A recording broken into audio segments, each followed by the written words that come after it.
भक्ति शास्त्री के पहले अध्याय के दूसरे सत्र में आप सभी का स्वागत है। तो एक बार अ, दूसरे सत्र में बढ़ने से पहले हम चर्चा कर लेते हैं कि हमने पिछले सत्र में क्या-क्या सीखा। तो पिछले सत्र में हमने देखा प्रभुपाद का जो प्रस्तावना है भगवद गीता यथारूप में, उसमें प्रभुपाद जी का मूड एंड मिशन अर्थात मनोदशा और उनके आंदोलन के बारे में। और उसके बाद फिर हमने चर्चा की अ अ, पहले से लेके 22वें अध्याय तक। सबसे पहले हमने देखा ब्राह्मणों की उदार प्रकृति, जिसमें हमने द्रोणाचार्य की एक छोटी-सी कहानी सुनाई, किस प्रकार उन्होंने अपने ब्राह्मण के उदार चरित्र को प्रस्तुत किया। उसके बाद हमने देखा दुर्योधन की कूटनीति को, किस प्रकार दुर्योधन सभी योद्धाओं के पास जाता है और उनको युद्ध के लिए प्रेरित करता है। उसके बाद हमने देखा अर्जुन ने अपने ध्वज को हनुमान से चित्रित किया था और क्यों किया था, उस पे भी हमने चर्चा की थी। और अंत में अर्जुन ने कृष्ण को आदेश दिया, तो उस पे हम अभी दोबारा से चर्चा करेंगे। फिर प्रभुपाद जी ने बताया था वैष्णवों और हिंसा के संबंध में कि वैष्णव हिंसा क्यों करते हैं और क्यों उन्हें हिंसा करनी पड़ती है। तो अध्याय 1 को हम दोबारा से एक बार देख लेते हैं कि अध्याय 1 को हम किस प्रकार विभाजित कर सकते हैं अलग-अलग विषयों में। तो पहले श्लोक में धृतराष्ट्र की शंका प्रदर्शित होती है। तीसरे से लेके 11वें तक श्लोक में हम देखते हैं दुर्योधन की कूटनीति और 14 से लेके जो 20 तक श्लोक हैं, उसमें हम देखते हैं पांडवों की विजय के संकेत। यहाँ तक हम चर्चा कर चुके थे। अभी हम दोबारा से चर्चा करेंगे। 21वें से लेके 26वें श्लोक को हम नाम दे सकते हैं कृष्ण भक्त वत्सल के रूप में। किस प्रकार भगवान श्री कृष्ण अपने भक्तों पे कृपा करते हैं। 27 से लेके जो 46 तक श्लोक है, उसमें अर्जुन युद्ध ना करने के 4 कारण देता है। वैसे अर्जुन ने कुल 5 कारण दिए थे, लेकिन जो पहला अध्याय है उसमें केवल 4 ही कारण दिए हैं, इसीलिए हम उसमें 4 कारण अभी पढ़ने वाले हैं। तो एक बार हम दोबारा से देखते हैं। पिछले अध्याय में हमने देखा था धर्म क्षेत्र। इस पे हमने चर्चा भी की थी कि जो कुरुक्षेत्र की भूमि है उसको धर्म क्षेत्र क्यों कहा गया। तो धर्म क्षेत्र में जो भी कार्य होते हैं, क्योंकि धर्म का क्षेत्र है तो इसमें धार्मिक कार्य होते हैं। तो जो भगवत गीता बोली गई, ये भी क्या है, एक धर्म उपदेश है। तो जो भगवत गीता का 18वां अध्याय है, उसका जो 70वां श्लोक है, उसमें भी ये बात कही गई है। और इसमें भगवत गीता को धर्म्यम संवादम बोला गया है, यानी धर्म का संवाद। तो इसमें जैसे आप देख सकते हैं, अद्देश्यते च या इमं धर्म्यं संवादमाययो ज्ञानयाज्ञेन तेनाहम् इष्टास्यामीति मे मतिः। तो इस प्रकार जो धर्म क्षेत्र होता है उसमें धार्मिक कार्य होते हैं। तो जो भगवत गीता है ये भी क्या है, एक धर्म संवाद है। तो इसको भी हम जो धर्म क्षेत्र जिसकी हमने चर्चा की थी उससे हम जोड़ सकते हैं। अभी हम आगे बढ़ते हैं आज के अध्याय में, इस पे हम अभी चर्चा करेंगे। तो जैसे कि हमने चर्चा की थी कि इसको हमने अलग-अलग भाग में बाँटा था पहले अध्याय को। तो अभी जो भाग हम पढ़ने वाले हैं वो है कृष्ण एक भक्तवत्सल के रूप में। तो 21 से लेके जो 27 तक श्लोक है उसमें इस विषय की चर्चा होती है। तो यहाँ पे अर्जुन बोलते हैं, अर्जुन उवाच सैन्योरुभयोर्मध्ये रथं स्थापयाम्यच्युता यावदेधा तन्निरीक्षेऽहं योद्धदुःखामानवस्थितान् कैमार्या सह योद्धव्यम् अस्मिन् रणसमुद्यमे। अर्जुन ने कहा, हे अच्युत, कृपा करके मेरा रथ दोनों सेनाओं के बीच में ले चलें, जिससे मैं यहाँ युद्ध की अभिलाषा रखने वालों को और शस्त्रों की इस महान परीक्षा में जिनसे मुझे संघर्ष करना है, उन्हें देख सकूं। तो अगर हमने जैसे कि कल भी चर्चा की थी, ग्रुप में मैंने मैसेज भी डाला था कि हम सभी लोग तात्पर्य पढ़ेंगे। तो अगर तात्पर्य हम ध्यान से देखें तो उसमें प्रभुपाद जी यहाँ पे बता रहे हैं कि अर्जुन यहाँ पे भगवान को आदेश देता है कि जो मेरा रथ है वो दोनों सेनाओं के मध्य में ले चले। तो अभी यहाँ पे जो भगवान श्री कृष्ण है, जो कि अनंत कोटि ब्रह्मांड के स्वामी हैं, वो अर्जुन के सारथी बने हुए हैं। तो लेकिन इसका अर्थ ये नहीं है कि भगवान अर्जुन के सारथी हैं, तो वो अपने पद से गिर चुके हैं, ऐसा बिल्कुल भी नहीं है। क्योंकि भगवान का एक और नाम है, वो क्या है? अच्युत। तो यहाँ पे अच्युत शब्द से भगवान को संबोधित किया गया है। अच्युत का अर्थ है जिसका कभी भी अपने पद से पतन नहीं होता है। तो भौतिक जगत में क्या होता है, जो भी हमारा पद होता है, उससे हमारा एक न एक दिन पतन होता है। आज कोई हो सकता है अच्छी पोस्ट पे हो, लेकिन एक न एक दिन उसको रिटायर होना होता है। तो इस तरह जो भौतिक उपाधियाँ होती है, वो क्षणिक होती है। लेकिन आध्यात्मिक जगत में जो हमारा संबंध है भगवान से, भक्ति का और भगवान का कभी भी पतन नहीं होता। तो भगवान हमेशा भगवान ही रहते हैं। ऐसा नहीं है कि आज कोई भगवान है, कल को कोई और भगवान बन जाएगा, ऐसा बिल्कुल भी नहीं होता। तो इसीलिए भगवान को अच्युत बोला जाता है, क्योंकि उनका पद हमेशा बना रहता है, वो भगवान हमेशा बने रहते हैं। तो जैसे कि ब्रह्म संहिता है, उसमें भी बोला गया है, अद्वैतम अच्युतम अनादिम अनंत रूपम आद्यम पुराण पुरुषम नवयौवनम च। तो उसमें भगवान को बोला गया है अद्वैतम, यानी भगवान एक है। अच्युतम यानी वही रहते हैं, हमेशा वही रहते हैं। अनादिम अनंत रूपम, किंतु अपने आप को अनादि और अनंत रूपों में विस्तृत कर सकते हैं। तो भगवान अपने आप को भले ही अनादि अनंत रूपों में विस्तृत कर दें, फिर भी वो फिर भी भगवान एक ही हैं और एक बने रहते हैं। तो इस प्रकार इसीलिए यहाँ पे भगवान को अच्युत बोला गया है। तो जैसे कि हम देखते हैं कभी-कभी क्या होता है कि जो माता-पिता होते हैं, जब वो बच्चों के साथ खेलते हैं, तो क्या करते हैं वो कभी-कभी खेल-खेल में बच्चों के लिए वो घोड़ा भी बन जाते हैं और बच्चे उनके ऊपर बैठते हैं, आनंद लेते हैं। तो इसका मतलब ये नहीं है कि जो बच्चा है वो माता-पिता से श्रेष्ठ हो गया। तो माता-पिता ऐसा क्यों करते हैं? बच्चों को आनंद देने के लिए ऐसा करते हैं। तो इसी तरह भगवान है, भगवान जब अर्जुन के सारथी बने अपने भक्त के, तो इसका मतलब ये नहीं है कि उनका पद गिर गया है, अब वो भगवान नहीं रहे या वो श्रेष्ठ नहीं रहे, अभी भी वो भगवान है। लेकिन ऐसा क्यों कर रहे हैं? ऐसा इसलिए कर रहे हैं ताकि अपने भक्तों को आनंद दे सके।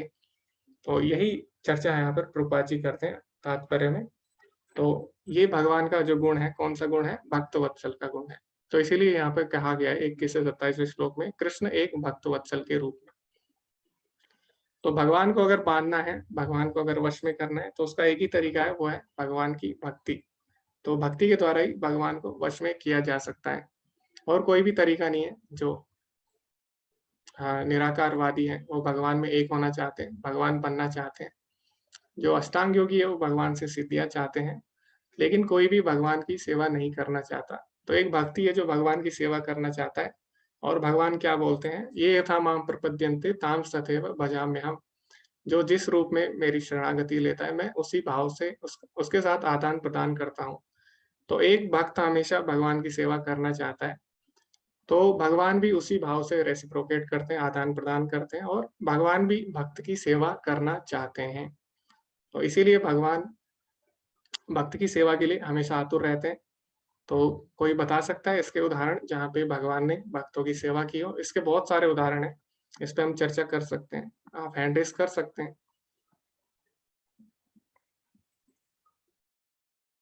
ये तो एक उदाहरण है यहाँ पे अर्जुन का, और भी बहुत जगह भगवान ने ऐसा किया है, ऐसा पहली बार नहीं है। हरे कृष्णा करिश्मा, आप बताना चाहेंगे? हरे कृष्ण प्रभु जी। भगवान ने सुदामा की सेवा की थी, उनके पैर धोए थे। जी, जी। ओके, एक-एक एग्ज़ाम्पल सबको देना है ताकि सभी को चांस मिल सके। क्योंकि सारे एग्ज़ाम्पल अगर एक ही दे देगा तो फिर दूसरों को चांस नहीं मिल पाएगा। जी, आरती माता जी, हरे कृष्णा। अमरीश महाराज प्रभु जी। ओके, उनकी किस तरह सेवा की थी भगवान ने? उनकी रक्षा की थी उन्होंने। जैसे वो दुर्वासा ऋषि उनको मतलब श्राप देने दौड़े थे, तो वो उनकी रक्षा की थी चक्र के सुदर्शन चक्र द्वारा। ओके, जी माता जी। रक्षा, यहाँ पे रक्षा भाव की हम बात नहीं कर रहे हैं, रक्षा में काफ़ी एग्ज़ाम्पल आ जाएँगे। यहाँ पे हम सेवा भाव की बात कर रहे हैं। जी, पुष्कर प्रभु जी, हरे कृष्णा। हरे कृष्णा प्रभु जी। जी। इन्होंने नानी बाई का मायरा भरा था भगत नरसिंह मेहता के लिए। जी, जी प्रभु जी, हरे कृष्णा। ओके, तो कम लोग होने का यही फ़ायदा है कि हम सभी डिस्कस कर सकते हैं आपस में। हरे कृष्णा नीलम माता जी। हरे कृष्णा प्रभु जी। प्रभु जी, द्रौपदी की भी तो उन्होंने लाज बचाई थी आकर, साड़ी को आकर। जी, एक्चुअली हम यहाँ पे सेवा भाव की बात कर रहे हैं, यहाँ पे हम रक्षा भाव की अच्छा बात नहीं कर रहे हैं माता जी। अच्छा, ये जी रक्षा हुआ। अच्छा जी जी। ऐसे रक्षा अच्छा। करना भी एक सेवा है, पर यहाँ पे हम जी दास रूप में सेवा की बात कर रहे हैं। हरे कृष्णा अलका माता जी। हरे कृष्णा प्रभु जी। उनके एक भक्त थे जो उनको सेवा देते थे, मंदिर में रोज उनके सेवा करते थे। तो मुझे प्रभु जी सॉरी उनका भक्त का नाम याद नहीं है। तो प्रभु क्या होता है, जब वो बहुत बीमार हो जाते हैं और बहुत उनको बुखार हो जाता है, तो भगवान स्वयं आके उनकी सेवा करते हैं। कृष्णा आके उनकी सेवा करते हैं। ये कथा सुनी है मैंने क्लास में ही। और पूरा उनको जब वो ठीक हो जाते हैं तो फिर मंदिर जाते हैं, तो उनको मतलब एहसास होता है कि वो भगवान ही थे। उन्होंने ओके। आके उनको पूरा फीवर में उनकी रक्षा की थी। जी जी जी। जी माता जी, अगर नाम पता लग जाता तो अच्छा रहता, सभी को पता लग जाता, क्योंकि मैंने भी ये सुना नहीं है ये कहानी। जी माता जी, नहीं, धन्यवाद। क्लास में हमारी हुई थी एक बार। और जी बड़े भक्त हैं, ये जो गौड़िया भक्त है ना, उन्हीं में से कोई भक्त थे। उनकी ओके कथा है, उनका टेम्पल भी है, वो साउथ में ही टेम्पल है उनका। मुझे ना एक्चुअली कोई नाम थोड़ा सा कम याद रहता है। ओके। जी माता जी। ओके, तो किसी को नाम याद है तो चैट में लिख सकते हैं। हरे कृष्णा सुधाकर प्रभु जी। हरे कृष्णा प्रभु जी, दंडवत प्रणाम। जी धन्यवाद, प्रणाम। दो एग्जांपल तो इसी में से देख सकते हैं कि अर्जुन के लिए उन्होंने भक्ति भाव से भगवान ने ये तो हो गया, ये तो हो गया। उन्होंने रथ हाँका उनका जी प्रभु जी। हरे कृष्णा प्रभु जी, आपकी आवाज नहीं आ रही।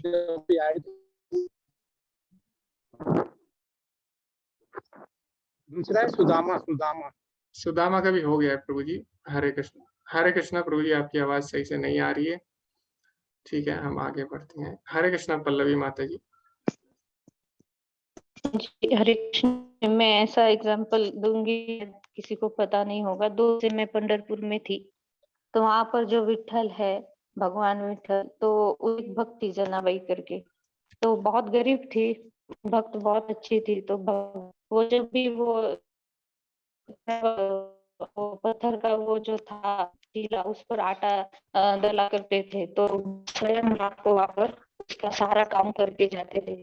और फिर एक दिन जनाबाई ने देखा, तो फिर भगवान वही सोने लगे। फिर तो रात को सोते थे और सुबह की चाय आती थी, तो वो मंदिर चले थे। तो एक दिन ऐसा कि भगवान थक गए वो करते करते, तो वो जो जनाबाई थी वो उनके ऊपर वो चादर डालती थी। तो मतलब भगवान हर दिन रात को आकर उसके साथ काम करके सेवा करते थे उसके लिए।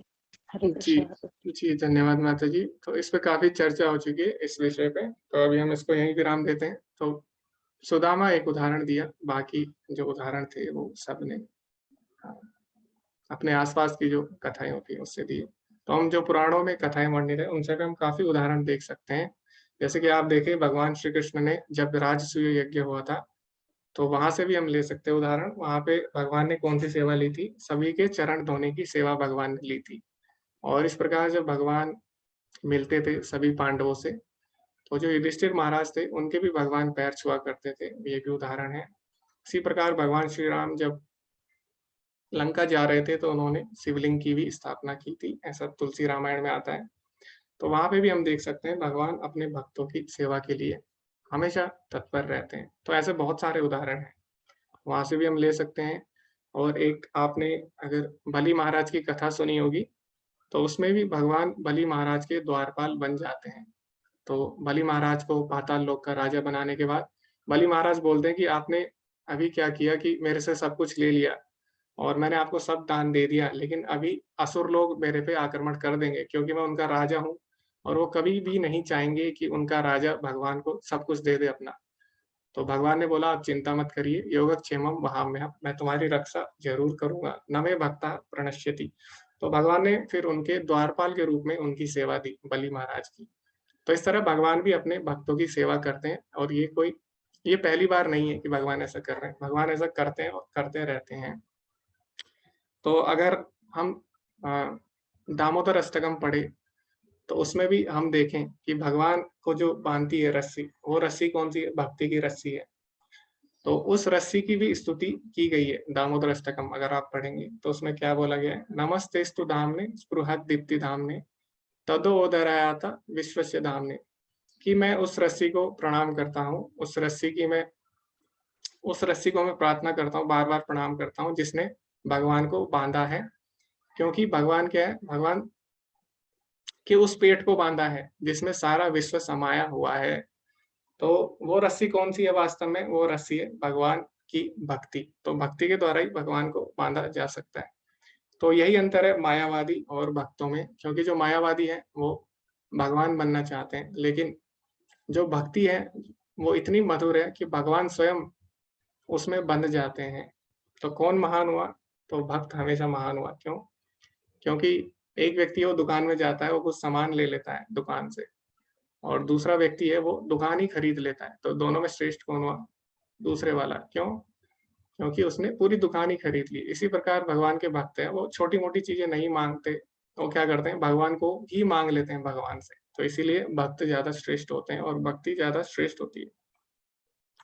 तो आगे हम बढ़ते हैं, इसी चर्चा में हम आगे बढ़ेंगे। आगे अर्जुन के विषय में क्या बोला गया है, तो यहाँ पे बोलते हैं 23वें श्लोक में,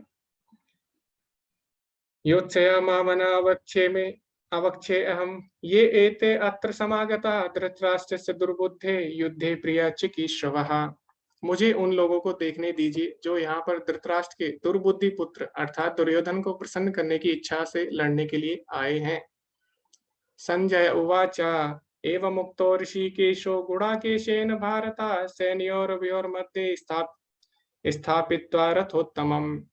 संजय ने कहा, हे भरतवंशी अर्जुन द्वारा इस प्रकार संबोधित किए जाने पर भगवान कृष्ण ने दोनों दलों के बीच उस उत्तम रथ को लाकर खड़ा कर दिया। तो यहाँ पर अर्जुन बोलता है कि मुझे देखना है कि मेरे से कौन युद्ध करना चाहता है। तो क्या अर्जुन को पता नहीं था उससे कौन युद्ध करने वाला है? ऐसा नहीं है, अर्जुन को भी पता था कि उससे किसका युद्ध होने वाला है। अर्जुन को सब पता था, लेकिन ऐसा क्यों करता हो? क्योंकि ये भगवान की व्यवस्था थी। कैसे थी भगवान की व्यवस्था, वो हम आगे चर्चा करेंगे। तो अगर आपने देखा होगा अभी 24वें श्लोक में, इसमें क्या बोला गया है? इसमें दो शब्दों का प्रयोग हुआ है, एक गुड़ाकेश और एक ऋषिकेश। तो ये दोनों ही शब्द बहुत ही महत्वपूर्ण है, क्योंकि गुड़ाकेश किसको बोला गया है? अर्जुन को। गुड़ाकेश मतलब होता है, गुड़क मतलब होता है अंधकार या अज्ञान, और ईश मतलब उसको नियंत्रित करने वाला, यानी उस पर विजय प्राप्त करने वाला। तो गुड़ाकेश अर्जुन को बोला गया, अर्थात अर्जुन जो है अज्ञानता पर विजय पा चुका था। तो क्योंकि भगवान के शुद्ध भक्त थे और भगवान की नित्य पार्षद भी हैं अर्जुन।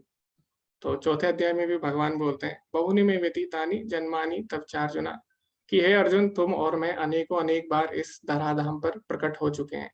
तो जब भी भगवान आते हैं अर्जुन और भी उनके पार्षद, सारे नित्य पार्षद भी आते हैं।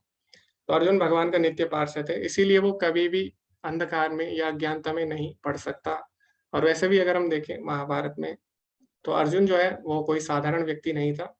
वो एक कुशल धनुर्धर होने के साथ साथ एक बहुत ही बुद्धिमान व्यक्ति था, और उसने लगभग सभी कलाओं में, अब ऐसा नहीं है कि खाली धनुष बाण में, अर्जुन नृत्य करना भी जानता था। तो आपने सुना होगा कि स्वर्ग लोग जब जाते हैं अर्जुन, तो वहां से न सिर्फ वो युद्ध कला भी सीखते हैं, अस्त्र शस्त्र लेते हैं, बल्कि वो नृत्य करना और नाटक, ये सारी जितनी भी कलाएं होती है सब में अर्जुन निपुण थे। तो अर्जुन साधारण व्यक्ति नहीं थे कोई। लेकिन फिर भी अर्जुन क्यों फिर मोह में आ जाते हैं? क्यों उनके मन में विचार आता है कि मैं सेना के बीच में जाके देखूं कौन मेरे से युद्ध करने वाला है? तो ऐसे विचार उनके मन में क्यों आया? क्योंकि अर्जुन अगर गुड़ाकेश है तो भगवान भी क्या है? भगवान भी ऋषिकेश हैं। तो ऋषिकेश का अर्थ क्या हुआ? ऋषिकेश अर्थात जो हमारे इंद्रियों के स्वामी हैं। तो भगवान ही हमारे इंद्रियों के स्वामी है। तो ये भगवान की व्यवस्था ही थी कि वो अर्जुन को इस परिस्थिति में डाले। तो क्यों डाले? ताकि जो भगवत गीता का संदेश है वो हम तक पहुंच सके। तो इसीलिए भगवान को ऋषिकेश बोला गया है। तो कई लोग बोल सकते हैं कि भगवान को ऋषिकेश बोला गया है, भगवान सारी इंद्रियों को नियंत्रित करते हैं, लेकिन अभी तो हम देख रहे हैं हम अपनी इंद्रियों को नियंत्रित कर रहे हैं। तो जैसे कि हम हाथ हिलाते हैं तो हिल रहा है, हम आंख बंद करते हैं खोलते तो हो रहा है। तो फिर भगवान कैसे हमारी इंद्रियों को नियंत्रित करते हैं? तो इसको हम एक उदाहरण से समझ सकते हैं। जैसे कि अभी हमारे कमरे में क्या है, लाइट है, तो इसको हम कंट्रोल कर सकते हैं। कैसे? अगर आप बटन दबाएंगे ऑन करने का तो लाइट खुल जाएगी, बंद करेंगे तो बंद हो जाएगी। तो एक तरह से अभी ये हमारे कंट्रोल में है। लेकिन जो मेन पावर सप्लाई है, अगर वहां से लाइट बंद कर दी जाए तो फिर आप यहाँ पे कितना भी बटन दबाए तो कुछ नहीं होगा, लाइट नहीं आएगी। तो इसी प्रकार भगवान भी है। अभी हमारी इंद्रियां हमारे वश में तो है, लेकिन उसका स्रोत कौन है, जहां से वो कंट्रोल होती है, सोर्स कौन है, वो है भगवान। ठीक है, तो इस प्रकार हम समझ सकते हैं। तो इसमें हम अभी आगे बढ़ते हैं। तो तात्पर्य में भी प्रभुपाद जी यही बोलते हैं, गुणाकेश शब्द है, उसका अर्थ प्रभुपाद जी बताते हैं। अभी यहाँ पे कोई श्लोक पढ़ना चाहता है तो आप लोग भी पढ़ सकते हैं, इसमें भाग ले सकते हैं श्लोक पढ़ने में। कोई है जिसकी श्लोक पढ़ने में रुचि है अधिक, वो लोग पढ़ सकते हैं। जी दिगंबर प्रभु जी, हरे कृष्णा। हरे कृष्ण प्रभु जी। भीष्म द्रोण प्रमुखतः सर्वं च महीक्षिताम् उवाच पार्थ पश्येतान् समवेतान् कुरुनिति। तत्र पश्य स्थितन् पार्थः पितॄनथ पितामहान् आचार्यान् मातुलान् भ्रातॄन् पुत्रान् पौत्रान् सखींस्तथा ससुरान् सुहृदाश्चैव सेनोयर्उभयोरपि।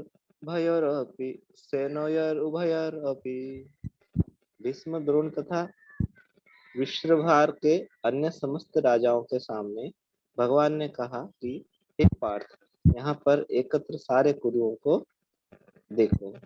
अर्जुन ने वहां पर दोनों पक्षों की सेनाओं के मध्य में अपने चाचा,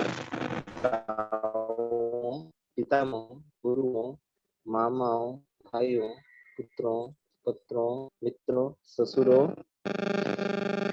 और शुभचिंतकों को देखो। जी धन्यवाद प्रभु जी, हरे कृष्ण। ओके, तो यहाँ पे प्रभुपाद जी तात्पर्य में अंकित करते हैं कुछ शब्दों पे विशेष रूप से, और विशेष रूप से प्रभुपाद जी ने उन पे जोर दिया है। तो जो शब्द है वो यहाँ पे पार्थ, तो यहाँ पे अर्जुन को पार्थ बोल रहे हैं भगवान। तो क्यों ऐसा बोला जा रहा है अर्जुन को पार्थ? क्योंकि अर्जुन यहाँ पे मोहित होने वाला है और वो मोह की स्थिति में जाने वाला है। तो भगवान क्या कर रहे हैं, उसको युद्ध के लिए प्रेरित करना चाहते हैं, इसीलिए उसको पार्थ शब्द से उनको संबोधित करते हैं। तो ऐसा भगवान क्यों करते हैं? ताकि उन्हें पता लग सके कि उनका संबंध किससे है। प्रथा, पार्थ मतलब होता है जो प्रथा के पुत्र है, और प्रथा कौन है? वो है कुंती महारानी।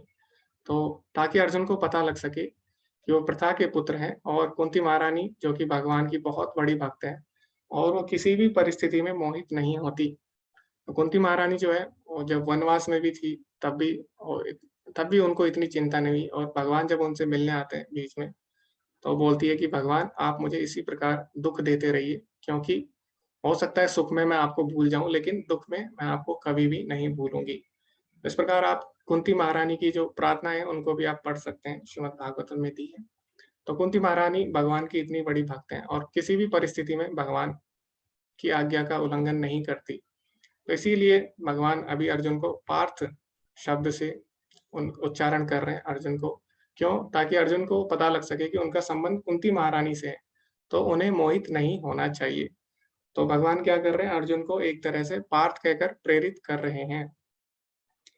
तो जैसे होता है, जैसे हमारे भी कई मित्र हैं, तो अगर उनके परिवार में कोई बहुत अच्छा अगर व्यक्ति है तो हम उनको भी बोलते हैं कि देखो तुम्हारे परिवार में तो इतने अच्छे व्यक्ति हैं, तो तुमको कम से कम उनका चिंतन करते हुए ये कार्य नहीं करना चाहिए, गलत कार्य नहीं करने चाहिए। तो इसी प्रकार भगवान भी अर्जुन को बोल रहे हैं कि देखो तुम तो पार्थ हो, यानी कुंती महारानी के पुत्र हो जो कि इतनी महान भक्त हैं, तो तुमको भी इस प्रकार मोहित होना शोभा नहीं देता। तो ये प्रभुपाद जी तात्पर्य में लिखते हैं। अभी हम आगे बढ़ते हैं इसी के साथ। अभी जो 27 से लेके 46 तक जो श्लोक है उसमें अर्जुन युद्ध ना करने के 4 कारण देते हैं। और जैसे कि हमने देखा कि इस अध्याय के 2 नाम हैं, एक है कि सेना का निरीक्षण, युद्ध क्षेत्र में सैन्य निरीक्षण, और दूसरा इसका एक और नाम है अर्जुनी विषाद योग। तो अभी तक जो हमने देखा वो क्या था, सैन्य निरीक्षण, सेना का निरीक्षण। अभी जो 27 से लेके 46 तक जो भाग है उसमें क्या है, अर्जुन विषाद योग, अर्जुन के विषाद अर्थात अर्जुन के दुख के विषय में चर्चा हुई है। तो अर्जुन इसमें क्या करता है, युद्ध ना करने के कारण देता है और अंत में दुखी हो जाता है और इसके वो 4 कारण भी देता है। सबसे पहले वो बोलता है दया, हमें इन पे दया करनी चाहिए, और उसके बाद बोलता है हमें इसमें कोई भी आनंद नहीं आने वाला है। फिर अर्जुन बोलता है कि हमें इसका पाप लगेगा, फिर बोलता है कि हमारे वंश का और कुल का या फिर हमारी कुल परंपरा जो है उसका नाश हो जाएगा।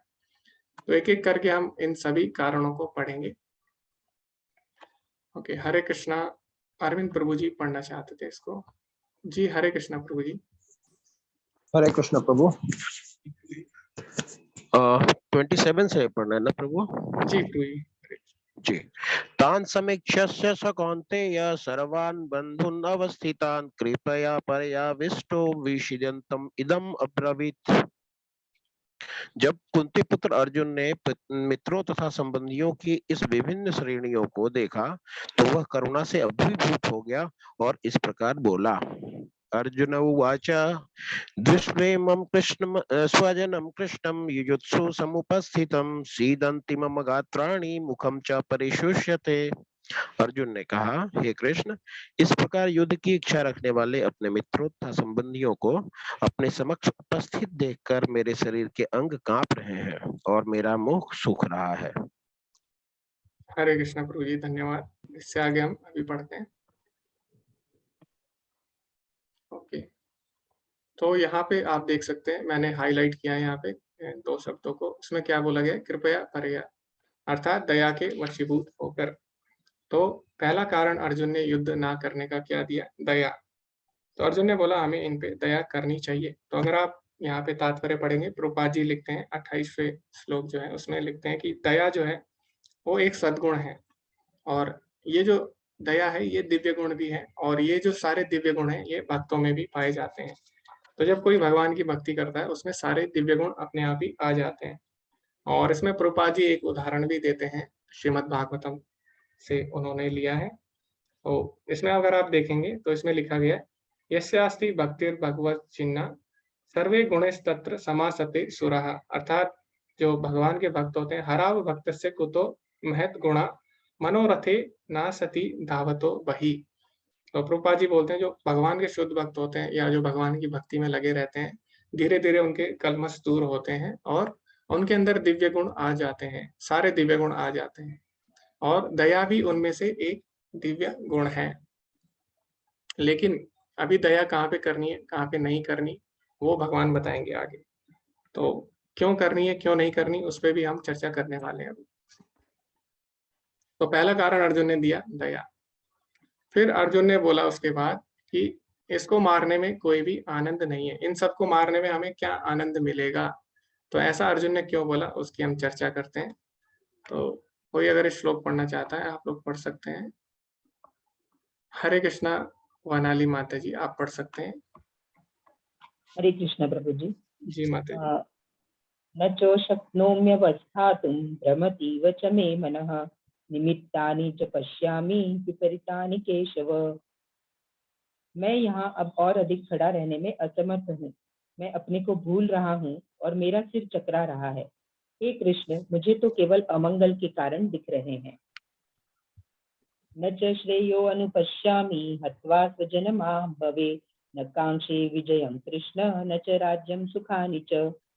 हे कृष्ण, इस युद्ध में अपने ही स्वजनों का वध करने से न तो मुझे कोई अच्छाई दिखती है और न मैं उससे किसी प्रकार की विजय, राज्य या सुख की इच्छा रखता हूँ। हरे कृष्णा, धन्यवाद माता जी। अभी हम इसमें देखते हैं प्रभुपाद जी ने अपने तात्पर्य में इसको किस तरह से समझाया है। तो प्रभुपाद जी लिखते हैं कि अपने अधैर्य के कारण अर्जुन युद्ध भूमि में खड़ा रहने में असमर्थ था और अपने मन की इस दुर्बलता के कारण उसे आत्म विस्मृति हो रही थी, अर्थात वो अपने वास्तविक पद को भूल रहा था। क्योंकि अर्जुन क्या है, अर्जुन भगवान का शुद्ध भक्त है, लेकिन वो इस बात को भूल रहा था, मोह में पड़ रहा था, और भौतिक वस्तुओं के प्रति अत्यधिक आसक्ति के कारण मनुष्य ऐसी मोहमयी स्थिति में पड़ जाता है। प्रभुपाद जी लिखते हैं ऐसी स्थिति तभी आती है जब हम भौतिक वस्तुओं से बहुत ज्यादा आसक्त हो जाते हैं। तो इसमें प्रभुपाद जी श्रीमद् भागवतम का भी एक जो वाक्य है उसको कोट करते हैं, भयम द्वितीया विनिवेशतः, ऐसा भय तथा मानसिक असंतुलन उन व्यक्तियों में उत्पन्न होता है जो भौतिक परिस्थितियों में ग्रस्त होते हैं। तो इस प्रकार जो अर्जुन ने यहाँ पे आनंद ये बहाना दिया कि मुझे कोई भी आनंद नहीं मिलेगा अगर मैं ये कार्य करता हूँ। तो प्रभुपाद जी लिखते हैं हर कार्य हम आनंद के लिए नहीं करते। जैसे कि अभी मान लीजिए हम सुबह-सुबह उठ के क्लास कर रहे हैं, कक्षा कर रहे हैं, तो हो सकता है इसमें सभी को आनंद ना आ रहा हो। सभी को क्या हो सकता है इसमें अधिकतर लोगों को आनंद नहीं आ रहा हो, लेकिन फिर भी हमें करना पड़ रहा है। क्यों? क्योंकि हमें पता है ये हमारे लिए सही है। तो जो चीज़ हमारे लिए सही है, वो हमें करनी पड़ती है। तो ऐसे बोलना कि इसमें आनंद नहीं है, प्रभुपाद जी बोल रहे हैं, तो ये क्या है? ये तभी होता है जब हम भौतिक चीज़ों से बहुत ज़्यादा आसक्त हो जाते हैं, ये तभी होता है। तो प्रभुपाद जी ने इसमें एक सुंदर उदाहरण भी दिया है, अगर आप पढ़ेंगे इसमें 31वें श्लोक के तात्पर्य में प्रभुपाद जी लिखते हैं कि ये तो वही हो गया कि ये तो ऐसी बात होगी कैसे? जैसे कि जिस प्रकार की भूख ना लगने पर कोई भोजन बनाने को तैयार नहीं होता, तो ये तो वही बात होगी कि अगर मुझे भूख नहीं है तो मैं भोजन नहीं बनाऊँगा, लेकिन भोजन तो हमें करना ही होता है। क्यों? क्योंकि अगर हमें जीवित रहना है, अगर हमें जीवन निर्वाह करना है, उसके लिए हमें भोजन तो करना ही पड़ता है, भले हमें भूख लगे या ना लगे। तो इसी प्रकार प्रभुपाद जी बोल रहे हैं यहाँ पे कि ये जो कार्य है अभी, ये क्या है? ये भगवान का कार्य है। भगवान चाहते हैं कि अर्जुन ऐसा करे। तो इसमें आनंद की बात नहीं करनी चाहिए। जैसे अभी हम लोग कर रहे हैं कक्षा, हो सकता है हमें आनंद ना आ रहा हो, लेकिन हम क्यों कर रहे हैं? क्योंकि ये भगवान का कार्य है, ठीक है? तो इस प्रकार प्रभुपाद जी अपने तात्पर्य में इस तरह से इसको समझाते हैं। अभी हम आगे बढ़ते हैं। आनंद में ही हम आगे बढ़ते हैं और क्या-क्या कारण अर्जुन ने दिए। तो हरे कृष्णा, अलका माता जी आप पढ़ना चाहेंगे? जी, जी प्रभु। जी। किं नु राज्येन गोविन्द किं भोगैर्जीवितेन वा येषामर्थकाङ्क्षितं न राज्यभोगा सुखानि च तैमेव स्थिता युद्धे प्राणास्त्यक्त्वा धनानि च आचार्यः पितरः पुत्रः तथैव च पितामहः मातुलः श्वशुराः पौत्राः शालासम्बन्धिनस्तथा एतान् हन्तुमिच्छामि कनोत्मपि मधुसूदनः अपि त्रैलोक्यराज्यस्य हेतो किं नु महि कृते निहत्य धार्तराष्ट्रान् न का प्रीति सज्जनादनः। हे गोविंद हमें राज्य सुख अथवा इस जीवन से क्या लाभ, क्योंकि जिन सारे लोगों के लिए हम उन्हें चाहते हैं वे ही इस युद्ध भूमि में खड़े हैं। हे मधुसूदन, जब गुरुजन, पितृगण, पुत्रगण, पितामह, मामा, ससुर, पौत्रगण, साले तथा अन्य सारे संबंधी अपना अपना धन एवं प्राण देने के लिए तत्पर हैं और मेरे समक्ष खड़े हैं, तो फिर मैं इन सबको क्यों मारना चाहूंगा, भले ही वे मुझे क्यों न मार डालें। हे जीव के पालक, मैं इन सबों से लड़ने को तैयार नहीं, भले ही बदले में मुझे तीनों लोग क्यों न मिलते हों। इस पृथ्वी की तो बात ही छोड़ दो, भला धृतराष्ट्र के पुत्रों को मारकर हमें कौन सी प्रसन्नता मिलेगी। हरे कृष्ण। हरे कृष्णा माता जी, धन्यवाद। तो इसमें प्रभुपाद जी लिखते हैं अपने तात्पर्य में कि अर्जुन यहाँ पे भगवान श्री कृष्ण को गोविंद कह के संबोधित करता है। तो गोविंद के दो अर्थ होते हैं, गो मतलब इंद्रिया भी होता है, गो मतलब गाय भी होता है। तो गोविंद अर्थात हमारी इंद्रियों को आनंद देने वाले, और दूसरा अर्थ हो गया गोविंद का कि जो गाय हैं, गायों को आनंद देने वाले। तो यहाँ पे क्योंकि भगवान को गोविंद कह के बुला रहा है, तो अर्जुन चाहता है कि भगवान श्री कृष्ण जो है वो उसकी इंद्रियों को अभी आनंद दे। तो लेकिन प्रभुपाद जी बोलते हैं हमें ऐसा नहीं सोचना चाहिए, हमें भगवान से आनंद लेने की नहीं सोचना चाहिए, क्योंकि हमें भगवान को आनंद देना है। और जब हम भगवान को आनंद देंगे तो हमें अपने आप ही आनंद मिल जाएगा। क्यों? क्योंकि प्रभुपाद जी ने कई जगह उदाहरण भी दिया है, अगर आपको पता होगा, पेड़ का उदाहरण देते हैं प्रभुपाद जी, क्योंकि हम सभी क्या है, भगवान के अंश हैं। भगवान बोलते हैं जैसे मम वंश जीवलोके जीवभूता सनातना। तो जब हम पेड़ की जड़ में पानी डालते हैं तो सारे अंशों को अपने आप ही पानी मिल जाता है। इसी प्रकार अगर हम भगवान को आनंद देना चाहते हैं, भगवान को अगर हम प्रसन्न कर लेते हैं तो हम अपने आप ही प्रसन्न हो जाते हैं। फिर हमें किसी को इंडिविजुअली, किसी को व्यक्तिगत रूप से प्रसन्न करने की आवश्यकता नहीं पड़ती। तो जैसे अभी क्या कर रहा है दुर्योधन, सबके पास जा रहा है, उनको खुश कर रहा है, उनको उनकी चापलूसी कर रहा है। लेकिन फिर भी वो खुश नहीं हो पाता। क्यों? क्योंकि उसने जड़ में पानी नहीं डाला, क्योंकि उसने क्या किया, पत्ती में पानी डाला, फूल में पानी डाला, तने में पानी डाला, लेकिन जहाँ पानी डालना था वहाँ नहीं डाला। तो अभी यहाँ पे वही काम क्या कर रहा है, अर्जुन भी कर रहा है। अर्जुन भी भगवान को प्रसन्न नहीं करना चाहता, तो उनको गोविंद कह के बुला रहा है ताकि भगवान मुझे प्रसन्न करे और भगवान मेरे लिए युद्ध करें, मुझे इस कर्म में ना लगाए।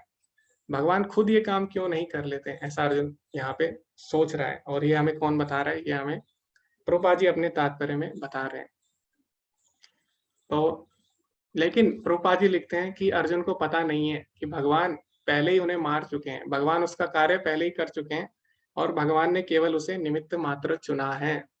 तो भगवान बोलते भी हैं 11वें अध्याय में, मय्येव एते निहता पूर्वमेवा निमित्त मात्रम भव सव्यसाचिन, कि हे अर्जुन, मेरे द्वारा ये जो सभी योद्धा पहले ही मारे गए हैं और तुम केवल इसके निमित्त मात्र हो। तो ऐसा भगवान क्यों करते हैं? भगवान ऐसा क्यों कर रहे हैं? भगवान खुद युद्ध क्यों नहीं करते? भगवान अर्जुन से क्यों करा रहे हैं? कोई बताना चाहेगा, इसका उत्तर देना चाहेगा? भगवान खुद भी तो युद्ध कर सकते हैं, भगवान अर्जुन से क्यों कराना चाह रहे हैं ये सब?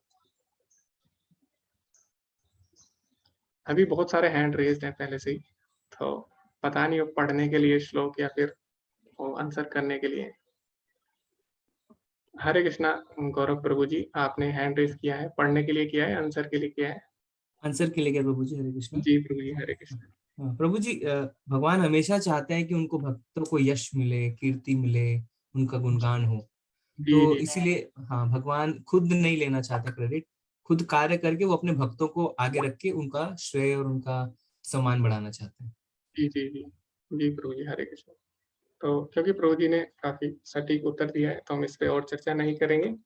तो बिल्कुल सही बात है। तो जैसे भगवान बोलते हैं, हम बार बार यही चर्चा कर रहे हैं और ये श्लोक बहुत ही महत्वपूर्ण है, ये 2 बार आ चुका है।